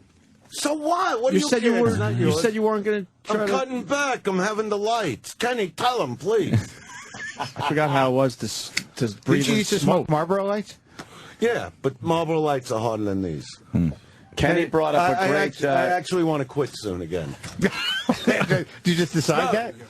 No, I've been building What up happened? to quit. They know. Didn't I just quit and just stop for 10 years, Kenny? Dice, Kenny had a great story about how you would smoke in the airports and stuff, and then when people would question you about your smoking, How bad is they it were told that you had a waiver from the governor. Yeah. And they can't check It's that. a true story. You're like, I have a waiver from the governor. And they'd be like, oh, all right. Yeah, where is it? It's in a frame. It's in a frame. Can you get Roland in here? Roland's hating the cigarette smoke. Oh, Roland's I going forgot crazy how it from the was smoke. like to breathe this shit in. I know. But you gotta live It's been fucking years. life. You gotta do what you gotta do. But this was everywhere. I don't know when. This was everywhere. You forgot. Back in the day, I mean, like now when you In an airplane. Yeah. This was what you in had. an airplane. I used to smoke in the back of airplanes. Sporting events, Yeah. elementary school. I know. I loved everywhere. it. I loved It was smoking the in an airplane. It greatest. was the great because you had the back 4 rows. It was you and another guy coughing, and you just Yeah. sitting there smoking. It was The beautiful. whole plane got smoky And when I anyway. first started flying, you could smoke anywhere in the plane. Roland, how bad Wow. is it in here? Because we've been in here a while. That's like an old Vegas casino. Yeah, he's All right. Dice up to So about leave. 6 cigarettes easily. Just leave. So leave. There's the door. Leave. Coughing. But it's amazing how we Go were. do some hooper. I can barely see Dice at this Assholes point. going There's so to a much bar to smoke in breathe the air. Look at the Isn't that smoke what in that the air. shit is? Like What, air? There's The hookah oxygen lounges. bars. Hookah. What are you gonna do? I got Yeah. I don't know. I got oxygen, but I don't have cigarettes. Well, the hookah bars, they put like tobacco and fruits and all kinds Yeah, of it's sweet. dried Yeah, flowery you sit things. around, yeah. And then you smoke that. Yeah, they put a brick Is that of tobacco coal or on it it. is? Yeah, It's tobacco. It's And then, tobacco. Yeah. And then there's oxygen bars where you just sit there and have oxygen. Yeah, well, That's that a sounds racket. like a fucking blast. Yeah. So- Not quite, huh? Honey, you want to go out tonight and breathe? Asshole ideas that they come up with. Yeah. I was watching a show last night. They had a hospital scene, and someone's smoking in the hospital. No, people smoked everywhere. Not even in the waiting room or anything. They're in the hallway of the hospital. The operating room. Like smoking. The doctor's looking at a chart, and he's smoking. Yeah. Yeah, they really sold a bill of goods with the cigarettes. I mean, I never thought about it, but it's weird when someone lights up and because it's so unheard of. You're like, oh my god, it used to all be like this. I love the fucking smell. Yeah, it's like in Papa Greenwich Village when the father smoking in the hospital, he had a heart attack. Yeah. And Eric Roberts is going, come on, Pop, you're in a hospital. Oh, you're just like your fucking mother. That's a great Eric Roberts. I haven't does done Eric that Roberts? like in years. He used to do a bunch of them. I remember those. The Jerry Lewis, and then the Travolta, then the De Niro, and then the Pacino. Oh, you're right? Sometimes you gotta whack 'em, Charlie. You gotta say, you put your coat on and you don't say goodnight to nobody. That's great. Yes. Paulie, what'd you do, Paulie? That's a good one. God damn. You can't do that either? No, I don't do that one at all. So the only one you do is basically me. Just you. I do dice. And you do it phenomenal. I'm always getting the reports. Anthony said this. Reports. Anthony said this to a guy when he said this. Yeah. What'd you say to that guy last week? I don't remember. I was sick. Probably a throwaway. My throat's all like grainy now. I can't do any impressions. So it's not the whooping cough. Well, he was really sick. I can't get sick. I got to do shows. Then you shouldn't be in here. Don't come near me. He had the whooping cough. Now. That's a 6-week cough. I don't know what the fuck that is. I don't believe in those kind of things. That's like 1800s. I had like a 24-hour cold. I got rid of it. Oh, see? Good for you. Cigarettes. Yeah. No, I just got rid of it. I don't know what happened. Cigarettes did that. They got rid of the cold. It cures a lot of shit. Yeah. Needed to make room for the cancer. Oh, shut up. I'm not getting We worry about you. Believe me, I'll live to be an old prick. Believe me. What else is up with Dice? You got the big special. That's exciting. Special's going to be exciting. And that's how I want to make it. I want it to be really Should we all exciting. go up for this or what? And it's going to, you should. You got a little VIP area for us? Yeah, why not? Balcony seat somewhere? Have you been to that theater? It's great. Put some seats aside for O&A and Norton and Marin. I'll go in a second. Kenny. It's, it's Friday, August 24th. I just want to promote it again. Wilbur Theater. Tickets go on sale Friday, May 25th. One show right now, maybe two. Where'd you do your special? Cleveland at the Ohio Theater. How was that? It was good. The first show I didn't like because it was too well lit, and I made them darken the room for the second show, and the second show was great. It's edited and ready to go. What was it, like 1,000-seater, that type of room? Yeah. With camera kills, with camera kills about 900. Yeah, that's what I'm going to do. I like the Will because it's got like that rock and roll feel. Yeah, it's also got that balcony. It's beautiful. Because all these specials I see, they look too pretty. Yeah. You know, with big chandeliers, and there's a guy on stage going, "Motherfucker, I want to fuck you in the ass and shit." I'm going, "It's a gorgeous chandelier in the room." You can't say that with chandeliers. No, I can't. Right. I want it to have that fucking look. I want it to be like more of a rock comedy show. Beacon Theater, you know, and Boston's perfect. Boston was always a great market for me, and like I said, I don't really want to do another special after this. I think it's enough. I want to tour a lot and do everything else I'm doing, but I'm actually going to be coming out with a book from David Ritz that did, Marvin Gaye and the Ray Charles. The movie was made from that book, and George Gallo's writing the screenplay. Could you see a Dice movie? Yeah, the Dice movie. No. George Gallo, the comic? No, George Gallo, the writer. He did Midnight Run. Oh, you would know that. What's the book? Is it an autobiography? Or? Yeah, autobiographical. Yeah, nice. and this guy's really great, so that's what's going on now. Well, now we got to ask you, who would you like to play Dice in a movie? Well, I actually met with James Franco about it. Oh, really? Yeah, we had like a 3-hour meeting about it, but that was like a year and a half ago, and he's amazing because by the time he left my room, besides being a nervous wreck, he was actually doing me because he's a method guy, you know.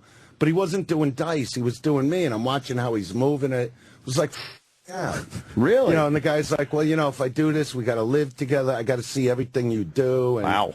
Yeah, I mean, he wants to live with you. Wow. Well, you gotta really learn. He knows what I do on stage, but he's got to learn like what you guys know. So he's gonna be standing there in the bedroom going, "That's how you do it." Yeah, exactly. Yeah. He'll learn. It's not what he thinks. No, it's not. Well, wait till he sees with the candy. Yeah. What do you mean? I got to eat a gobstopper and the back rubs, sweats, and the big socks. Sweats. Big things of honey and. Like fucking... I was going to come up here with these giant sweats on, and my wife's like, No. You know how Norton gets about this. She brought you up. She goes like, he'll think you're like in the pajamas again, and he'll say you're 3 years old. You know what he does. Yeah. Yeah, because he could never take that on the road. It's just comfortable, though, right? Yeah, I like being comfortable, because on stage you got to be in the tight jeans and a tight shirt, and I hate it. Yeah, you're like, I wish I could just go out there in pajamas. What are you wearing on the special? should. I'm going to go all black this time. Jacket? This time. No, but I mean just all black, no jewelry, just very rock and roll. Oh, nice. You know what I mean? That's how I want it to be. Oh, that's good. Yeah. A jacket or no? You know, more of a vest leather, you know, that I had made. Something for lighter, me. yeah. Who makes them for you? It's not light, believe me. This guy, Jeff Hamilton, he's made all, like, my famous Dice jackets, so he does all that. The studded one, the big one? Yeah, he's like an artist, you know, and he just knows how to do it. You discuss the concept, and then, 3 weeks later, it's perfect. Has he made any you didn't like or said, no, fix this? There've been a couple times through the years where he had to make adjustments, but he's really the best. I mean, he's like the How do you meet a greatest, guy this like guy. that? You know how I met him? When I did my first guy, Kenny, you remember when we did Town Hall? And is Kenny in the room? No. But he's listening. I guarantee you. That was this jacket that George Michael wore in one of his videos years ago with a big eagle on the back. Yeah. And when I was going to do Town Hall, I was down like in the Village, and I saw that jacket. So, I come over to the, they wanted like $900 for the jacket. I go, I'm paying cash. So you want the dice deals? Yeah, I want the pro deal. You know what I mean? Right. So the guy goes, no, we get these on consignment. So I had him call, the guy so I could get a deal, and it was Jeff Hamilton. And he started laughing on the phone. He's like, you want a deal on this? I go, yeah, the jacket's, $900. He goes, well, it's the Village, it's expensive. And I'm like, yeah, but the Village don't know. The jacket don't know it's the Village. You know what I mean? And then when I came back to L.A., that's when we discussed. Well, how much did you get it for? I got it for $5. But I told him I'll give him more business. Everything. Yeah. And that was the beginning of the relationship. Yeah, and that was the beginning. And then he never gave me a break on a jacket again. He got you back, but I don't blame him, because the jackets are like pieces of art the way he makes them. You got them all still? You save them all? Yeah, I got them all. The Dice Rules, the Dice Man comic jacket, the MTV jacket, all the ones that got me in trouble. The ones from the 80s must look pretty damn funny now. Big shoulders. No, they're great, but that's the look. Yeah. It's like the Gladiator of comedy type of look. They're pretty timeless leather jackets usually. You gotta have a certain look, and I gotta look a certain way for the fans. Yeah, but Dice had some that aren't quite as timeless. That the one with the it was like almost pointed on the shoulders and had the stripes on it. Which one was that? I don't remember. That's the MTV jacket? MTV jacket. Yeah. It is timeless. Yeah. I was wearing animal prints before women were wearing animal prints. Yeah. I started that shit. But it would be hard to wear it now and not have Why people would it be hard to turn wear it and stare. now? It's a timeless That's the whole idea of being an entertainer, that people stare. Oh. Don't you get that part? That's a good point you make. Yeah, you go on stage, you want them to fucking stare. Right. He makes a point. Why did you ask? I don't know. I was just people are going to stare. That's the whole thing. That's what you want, right? Yeah, anybody could wear just a black motorcycle jacket and go on stage. I want people to know I went to well, I got you I now. went to Lentz. But you wouldn't put that vest on now and go out and do your special. Well, why not? People would stare. No, they would just go. But they would think he wore that jacket already. Oh, you think that's what they would say? Yeah, so you wear a different jacket. But you wouldn't wear a similar jacket because it's a little outrageous in 80s. They're all similar.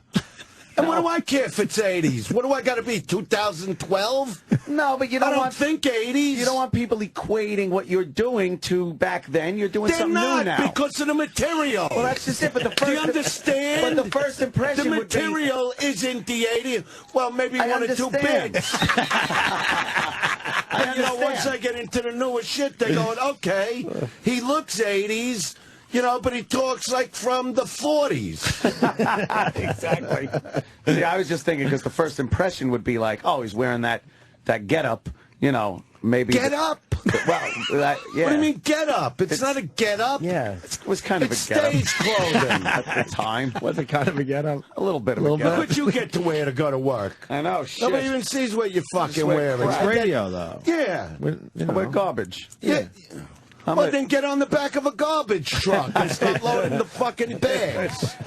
No, this is because it's radio. No one sees. I don't give a shit. But they do see. You got a guy with a fucking camera. You got to look a certain way. That's because you're here today. You got to make a whole fucking presentation. We don't get this every look day. at Opie's shirt, right? No. Look at my nice shirt. Yeah, it is a nice shirt. Right? Yeah. Jesus. And this guy comes in like he just got done doing the plumbing in his fucking house. Got a Cayman Island shirt. And I'm not pissing on it. Don't get me wrong. I don't mind the way you dress. He looks relaxed. Thank you.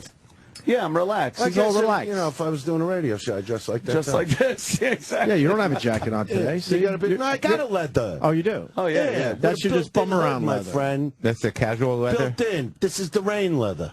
Oh, right. Okay. Is it raining? This takes the rain. Yeah, It's a shitty day today. Shitty out. Shitty. Liquid grime.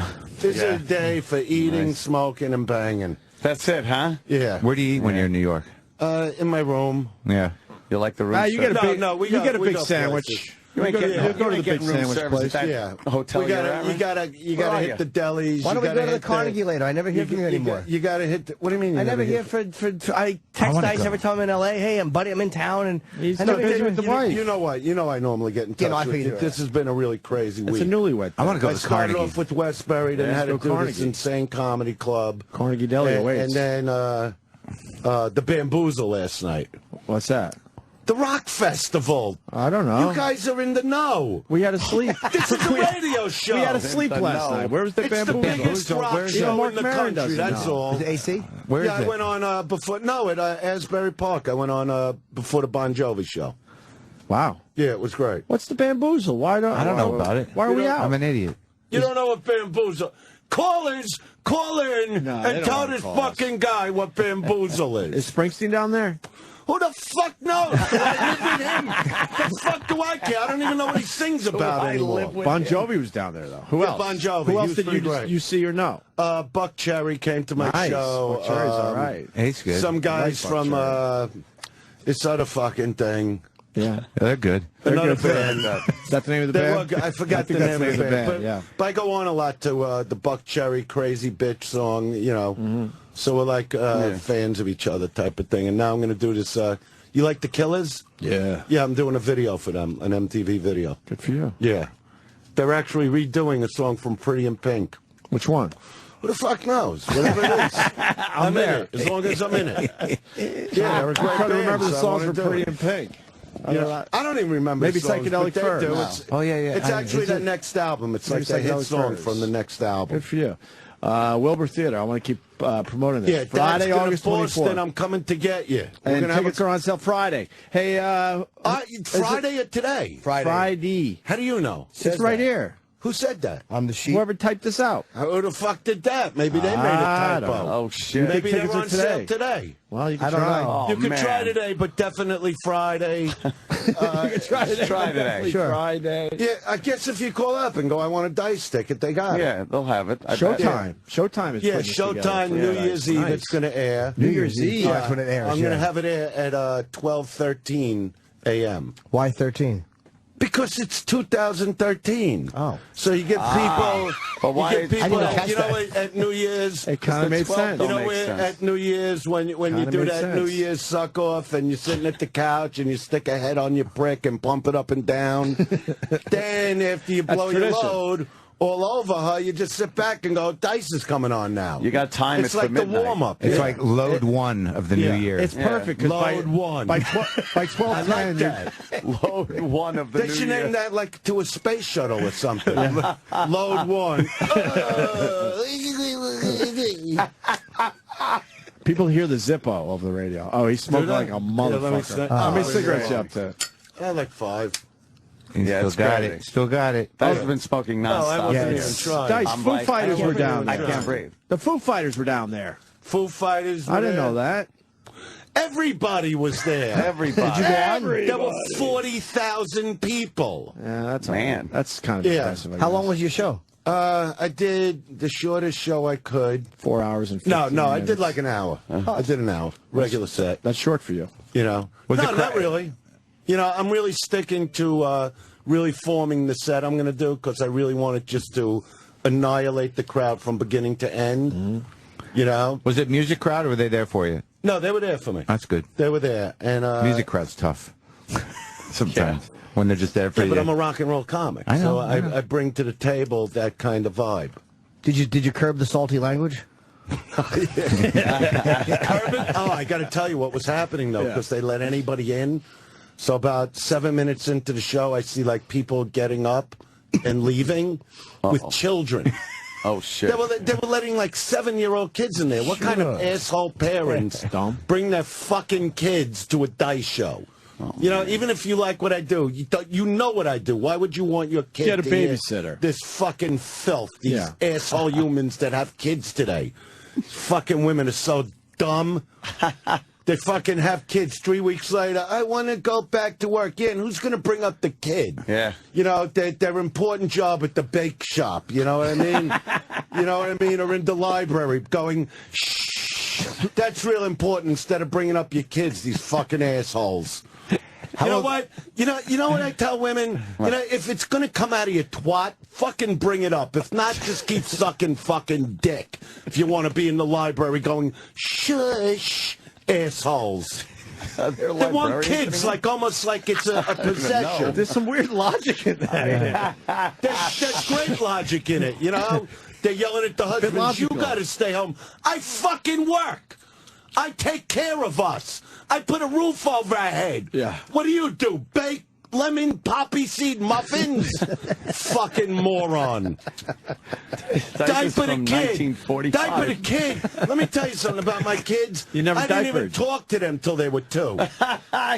No. I ain't staying there and wiping shit. That's a maternal thing. Yeah? How old were they when they saw you for the first time do stand-up? Like when you let them? Well, actually, that time when we did the garden, you know, they were 6 and 10. Oh, wow. And they didn't get to see all of it. How old are they now? You know what I mean? Dylan's going to be 18. Max is going to be 22. Oh, God. We're Yeah. all... happened. What happened? That happened. Did you have to explain to them what you were talking about at some point? Well, I would explain that it's really, you know, adult language. And they weren't allowed to watch the whole show. Like, Dylan was only 6. So he was just able to watch me go on and then see the poems at the end. And then they lock him up? You just sort of... But Max he knew. lets him see the poems. Max was... Hickory dickory dock, this chick was sucking my cock is That's allowed. okay for him? But he's not thinking like that. He just hears poems. He's hearing these nice Mother Goose things. Right. And Max knew, like, when it would get too filthy, just go out of the back of the arena and hang with Kenny. Right, yeah. Okay. You know what I mean? He's and a then good come back babysitter. in. He knew innately? Like, when he started talking, he's like, I got to go. Yeah, when he'd hear the real bad language just out in the room and he'd come back. Like when he heard that this was really the part where the cum got... I just wanted them to see what it was like instead of if But they Jimmy's grew got up. something What tipped him off that it was going to be filthy was when you were talking about the consistency of the load needing to be chewed. Would that be the part that was The thick, chunky. What was that bit I used to do? How just thick about you and feed chunky? hungry people. You don't swallow my load, you chew it. Oh, Kenny knows. Kenny. Kenny. How your cum is nutritious. It's amazing. How you Campbell's remember. soup is going to box my cum as we speak. That's the bit. You don't know it, but he knows I'm pissed off at Campbell's because they backed out of the deal. They did. That's too bad. I go, you put some salt with it. That's all. Some salt and pepper. It'll be delicious. Yeah, how you feed... Yeah, like cream of mushroom. the in crop a way. dusting plane. They catch it in the mouth like baby birds. It's terrible. Kenny remembers everything. He really does know all the bits. Yeah. Kenny knows. Holy shit. You're amazing, Kenny. No, I'm not. Yeah, you are. You're amazing, Kenny. We And, love you. of course, the amazing Andrew Dice Clay. It's very exciting to be in here. I haven't seen you guys It's in been a while. It's been a while. huh? What's going on with your kid? How old's your kid? 2. Just turned 2. And she's having another one now? Maybe. 2? How old are you? Maybe. How old are you? Do you talk about that? How old are you? How'd you talk about that? Yeah, I'm in my 40s. Upper 40s now. I'll give you that much. Well, because I don't have kids and she wants one, and I'm like thinking about You it. gotta keep your shit together, I guess. What do you mean? Huh? I'm going to keep my shit together, but should I have a kid or what? That's up to you. Why would you let him make the decision? I'm not going to say like Anthony. I'm not going to say that. It's a life decision. No, I know that, but I've been alive for 48 years and I haven't made the fucking decision, and now I'm in a position where I got to make a decision. I would say no. But how long are you with the girl? Well, like 2 years. Well, Mark, let me ask you: what? Did you? I'm 48. Did you want kids growing up? Well, I always wanted kids. I just fucking got to it late in my get life. panicky just thinking about it. So you probably don't want to have like a kid. At least like another 7 years with this chick. Well, no, I'd like to think that I could write it out. Yeah, that's one of the important parts. No, I know. No, I think that if I'm going to have a kid, she's 28. This is the age that she's going to have it. If I'm going to do it, I should do it now. Do it, and not. You know what I mean? Is she putting pressure on you? A little. But not too bad. A little. Well, then you discuss it. All right. You know. Yeah. I don't. It makes it like, what do you do with them? I mean, I get worried. Right? How do you not worry about them? Didn't you worry about them when they're babies? Constantly. It's a nightmare. That part of it is a fucking nightmare. My sister-in-law was just kid was choking a little bit last night. It's a fucking nightmare. You never get over that. I forgot what it was to have little kids. And my sister-in-law just spent like a month and a half with us. Right. And she's got a 2-year-old daughter, and every time that kid ran, I was in a panic. Yeah. You know what I mean? Like, they're going to fall, they're going to hit their head, they're going to... I really panic. Yeah, when people bring kids over my house, my house isn't baby-proofed. I got fucking, like, knives on the corners of the tables. Yeah. Fucking guns are laying around the house. I have fucking kids over the house. It's dangerous over there. If you can't get over that part, forget it. Well, I think I have to do it. Are you with somebody steady now? No. Well, I'm a fucking animal now. What do you think? You are, right? Oh. Pig. I love that. Fucking pig. You know what? You got to respect that in this world. Yeah. You know what I mean? So you're seeing what animals they are out there. Ann was married for 10 because years. It's almost like this whole generation grew up on porn, all these chicks. I think that's true. I think that's true. They have all these porno sites with chicks. You know, they just put pictures of their bleached out asshole and their Brazilian wax. And they're not making any money. They're off like, this. hey, it's look at this. They feel like that's the right thing. I'm 19. Here's my asshole. Right. Is that a good thing or bad? I'm not clear. I don't care. I don't care. I enjoy the pictures. I think it's good, and I'm not against that's one good thing about them out too. But I mean, you know, it looks like if you're going to keep this girl, you got to have a kid. Well, I don't want to wait much longer because I don't want to be old but dad. It looks like I don't you don't want to have a kid. No, I do. I think I'd be a good dad. I'm excited about it, but I get, like I'm saying, I'm getting worried, and I don't even have the, like, if I picture having a kid, I'm like, holy shit, what if he, you know, I get worried. How old are you? I'm 48. How many so times are you going to ask him? He said it 10 times. I didn't hear the 48 part. Just fucking do it. Yeah, all right. Just do it. Right. People are having kids. Let me know how it works. Okay. If you like it, maybe I'll give it another shot. Okay. We'll talk about it. It's a nightmare, though. Yeah, but the worrying part I just had a couple friends that are like in their early 50s that had kids, and it's just what's put upon them. That's all I can't get over. It's like, really, how these women just like put it all on the guy now. What do you mean? Yeah, believe me, when you have that kid, you think you're going to be doing your podcast, you know, feeding the baby and diapering him. But that's what she said. Like I'm telling them, it's like they don't fucking bring them up. The minute they have them, oh, we need help. Call your fucking mother. You know what I mean? You need help. Old school. You want to go, I need time for myself. Then call your fucking mother. In the old days, they used to stay home with the kid. That's what I'm talking about. Now they want to run out and go, we don't have that instinct. Guys don't have that nurturing thing. Like, you know, that's why they give chicks tits to feed the kid. Right. You know what I mean? Things like that. Yeah, they come equipped. But also, people used to live closer to your family too. Like your grandmother would come, everybody would help out. They bathed the kid. Yeah. You didn't do all, You didn't do any of that. You know what? I would watch my wife like bathe the kids, but you know I don't like touching. I like I really don't. You see, you know, I like doing all that shit. To be honest I with think you. that'd be part of it. You've been brainwashed. I'm wiping ass and shit. I don't care. Yeah, I'm all it's in. Brainwashing. She did it to you leading up to having the kids. Is it boy or girl? Boy. I'm I'm happy when we get help. Yeah. I'll go out. I'll go to a fucking grocery. Right. I'll buy fucking stacks of diapers, stacks of formula. That's your job. Yeah, and I'll put it in a fucking room and go, here, you're set for 6 months. You got to go nowhere. You don't wipe shit, Here's though. frozen stuff. No, I wouldn't do it. You didn't wipe shit at all? I couldn't do it. It's just not my thing. No. I don't believe in that. It's no one's thing. I don't like wiping my own fucking ass. but you say it's not my thing. It's no one's thing. You shouldn't have to. But no, women do it like I'm not it's happy beautiful. about it either. Right. Oh, It's really? second nature. Yeah, They're just meant to do it. They'll do it in front of anybody, like they're not embarrassed. Oh, no. You know what I mean? They let the kids just fucking milk their fucking tit tops in front of anybody, thinking it's so natural. Oh, it's natural. Yeah, well, I want to fuck you now that I'm seeing that. It's natural. And I don't care whose baby it is. It's the best thing you ever did, though, right? Having kids. Yeah, I really believe Everyone it's a very says that, strong yeah? thing. Yeah. I'm really told. My two sons are my best friends. They're they're the nicest guys I know. Yeah, they really are nice Yeah, kids. and Dylan They're actually kids. he's got his first real girlfriend. Took her to the prom this weekend, the tuxedo, Hot? the whole thing. Is she hot? Yeah, she's really good Yeah? looking and really nice. And Oh, man. it's just so crazy when he goes, Dad, do you mind if she sleeps over this Oh, weekend? shit. And I'm like, I can't believe what's going on in this house. You allow it, though? You know, because I got my wife in my room. You know, Max will meet some girl. You know, Dylan's in his room. My mother-in-law's What kind of downstairs. brothel are you running over there? You know, the sister-in-law's in the other room. Jesus. You know what I mean? And everybody's fucking? No. I don't know what goes on in the other rooms. How's the sister-in-law? I don't listen like when I'm in a hotel room with my ear against the wall. Sure. How's the sister-in-law look? She's beautiful. She got a guy? She's married to a Navy SEAL. Oh, Yeah. shit. Well, that means he's away a lot. Yeah. No, he was staying there too. You know. Oh, man. Yeah, so when he's like doing whatever he's got to, you know, they drop him off in different places. So she'll come stay with us for a few months. He's a tough guy. Yeah. No, he's the real deal.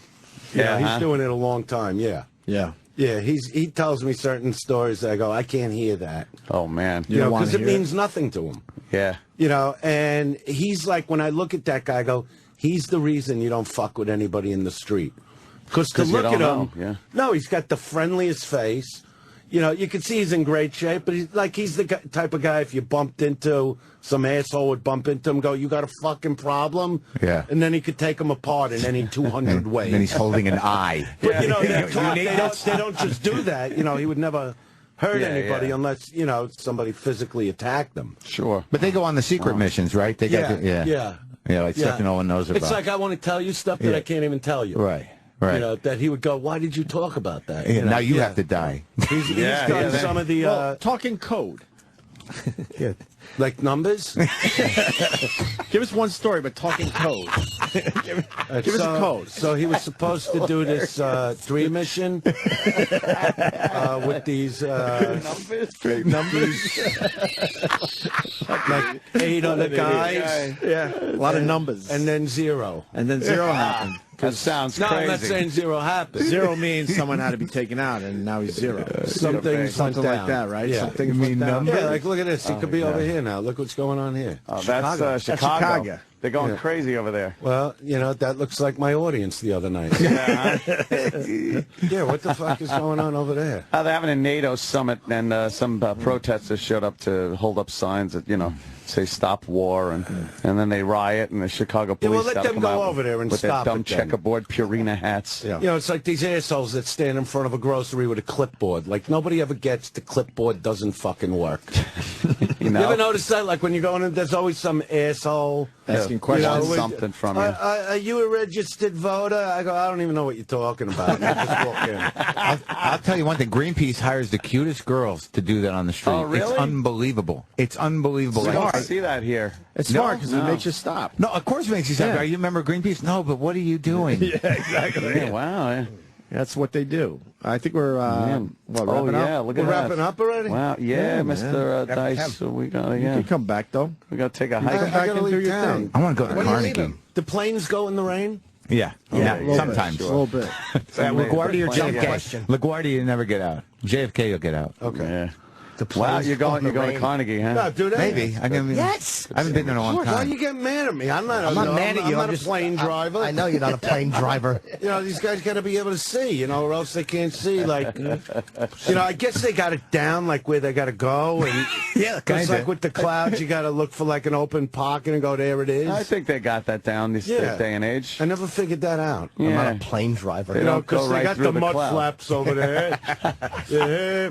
And what they do, they see like an opening, like in the city, where they go like, and then they like skim through the cloud, and then they get a little closer, and then they look for like one of them there runway things. It's not what they do, you dope.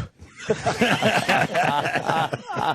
right, listen, let's get Dice over there. Dice, this is exciting news. Friday, August 24th, you're shooting your last special for Showtime. In Boston. In Boston. Boston's Wilbur always been a Theater. great city. Friday, August Wilbur 24th. Theater. Tickets go on sale Friday, May 25th, it looks like. It will sell out, The obviously. Wilbur Theater, yeah, it's going to be pretty insane. The Wilbur.com. The crowds have been Ticketmaster fucking and all that insane. shit. I got to tell you that. Good for you, man. You know, it like feels like '88 to me again. It's crazy with the dice chanting and Oh man, just insanity. I wasn't seeing that till I really went on the road. Yeah. Like I even did this tour like in the South, you know, where you don't think anything's, and it was just fucking mania. Like Jameson was saying to me, he goes, "It's happening all over again." You know, because they, you know, him and Florentine, they really watch the shows because they know there's not 1 ounce of homework in any of my bits. You know, and they go, they're cheering for something that makes zero fucking sense. Yeah. Yeah. Bunch of animals, huh? No, but it's funny. That's Yeah, always of course been my it is. thing. I don't care what I'm saying as long as it's fucking funny. But your crowd they're fucking animals. They're complete animals. Yeah, and yeah. to me, the crowd makes up the show. Yeah. You know, you need that energy coming at you. Sure. You know, you need, and I feel it going right through me when I'm on stage. You know, so it's like a fight every night. It's Look at you. I come on stage, I'm just fucking burnt out. You're having a good time. You're all in You know, shape. You're smoking. This club in Smoking. 1988. Jokers Drinking Wild that I wine. did, they had 16 biker gang as my security. Oh, that and they're works just out well. throwing people out. Didn't work it out to mine. They're throwing out people for talking. And they're telling me after the show, the guy's going, "I was just having fun." And they go, "It's not about that. No. The guy's on stage. You don't talk." Keep your mouth shut. Yeah. Just fucking And the laugh. phone thing drives me Shut fucking the crazy fuck when up. they start with the filming. Oh, man. You know, so this one guy's filming me when I start doing the poems. He's got all these tattoos. And I'm going, "Asshole, what did I say about the fucking filming?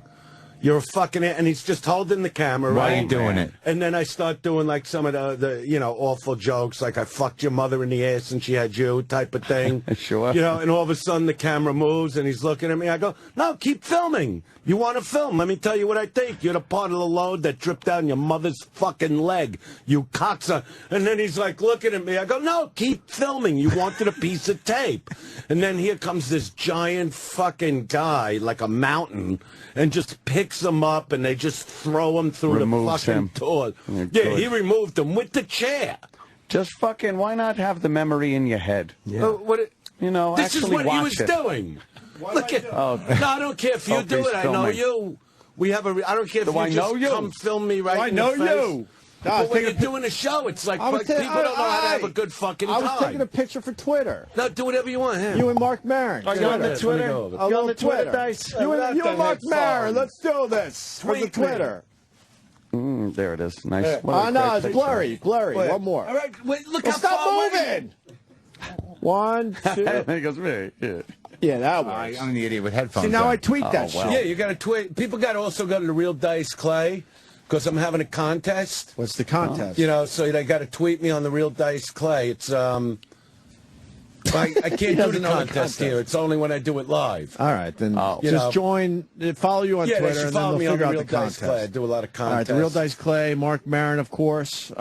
Big fan of Mark Maron's podcast, WTFpod.com. Thanks, man. All right, I have think one we're done. plug. Jimmy, yeah. June 9th, I'm at the MGM Foxwoods with Artie Lang, Nick DiPaolo, David Tell, and myself. Wow. is this the Antisocial, yeah. The It's just- Antisocial. We have a That's been couple going more good shows. for you, right? Yeah, it's been really good. And this Yeah. is we have a couple more shows to announce, but right now this is the one. Ooh. June 9th at Foxwoods. That's a So clean.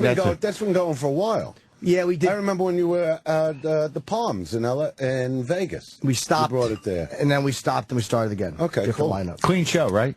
Yeah, we try to keep it to a Yeah. minimum. I don't like the F word. All right. Well, thank you again, Dice. believe we Of gotta course, go. I Mark. woke up for I this. know, right? Oh, trust me, we That's did how it. it goes. Woke up for this. We did good. I don't know. We At did least you good. didn't have it The coming old too days. early. No, You know no, what I mean? no. We We did don't like. good. Yeah. We don't like when early sleepy Dice comes in. Yeah, you could only take me at small doses. Why don't you just say it? Cigarettes we can only take in Why don't small you just doses. say it? Yeah, I feel. Just No, say that's it, you'll not- feel better. That's not true. Dice, There there's is no no reason have to- an honest conversation that's without not honesty. true. No, Dice, we're dehydrated from all the smoking. Yeah. We need Oh, water that's now. why you're ending the show? Yeah, now? we need Doesn't water somebody now. else come in here? Yeah, we can't No, we even have another see show through the coming in. smoke at this point. Ron and Fez come in here. Yeah. Oh, that's what I'm saying. Another guy. Yeah, comes in. you could do another show. Another I don't guy. want to do that. All I right, don't even good. know these fucking guys. All right, we'll see you tomorrow. I'm sure they're very nice people. All right, you've heard about it. You've waited 4 long hours for it. And now the moment you've waited for rears its ugly nose. Head after Opie and Anthony Live is coming up next.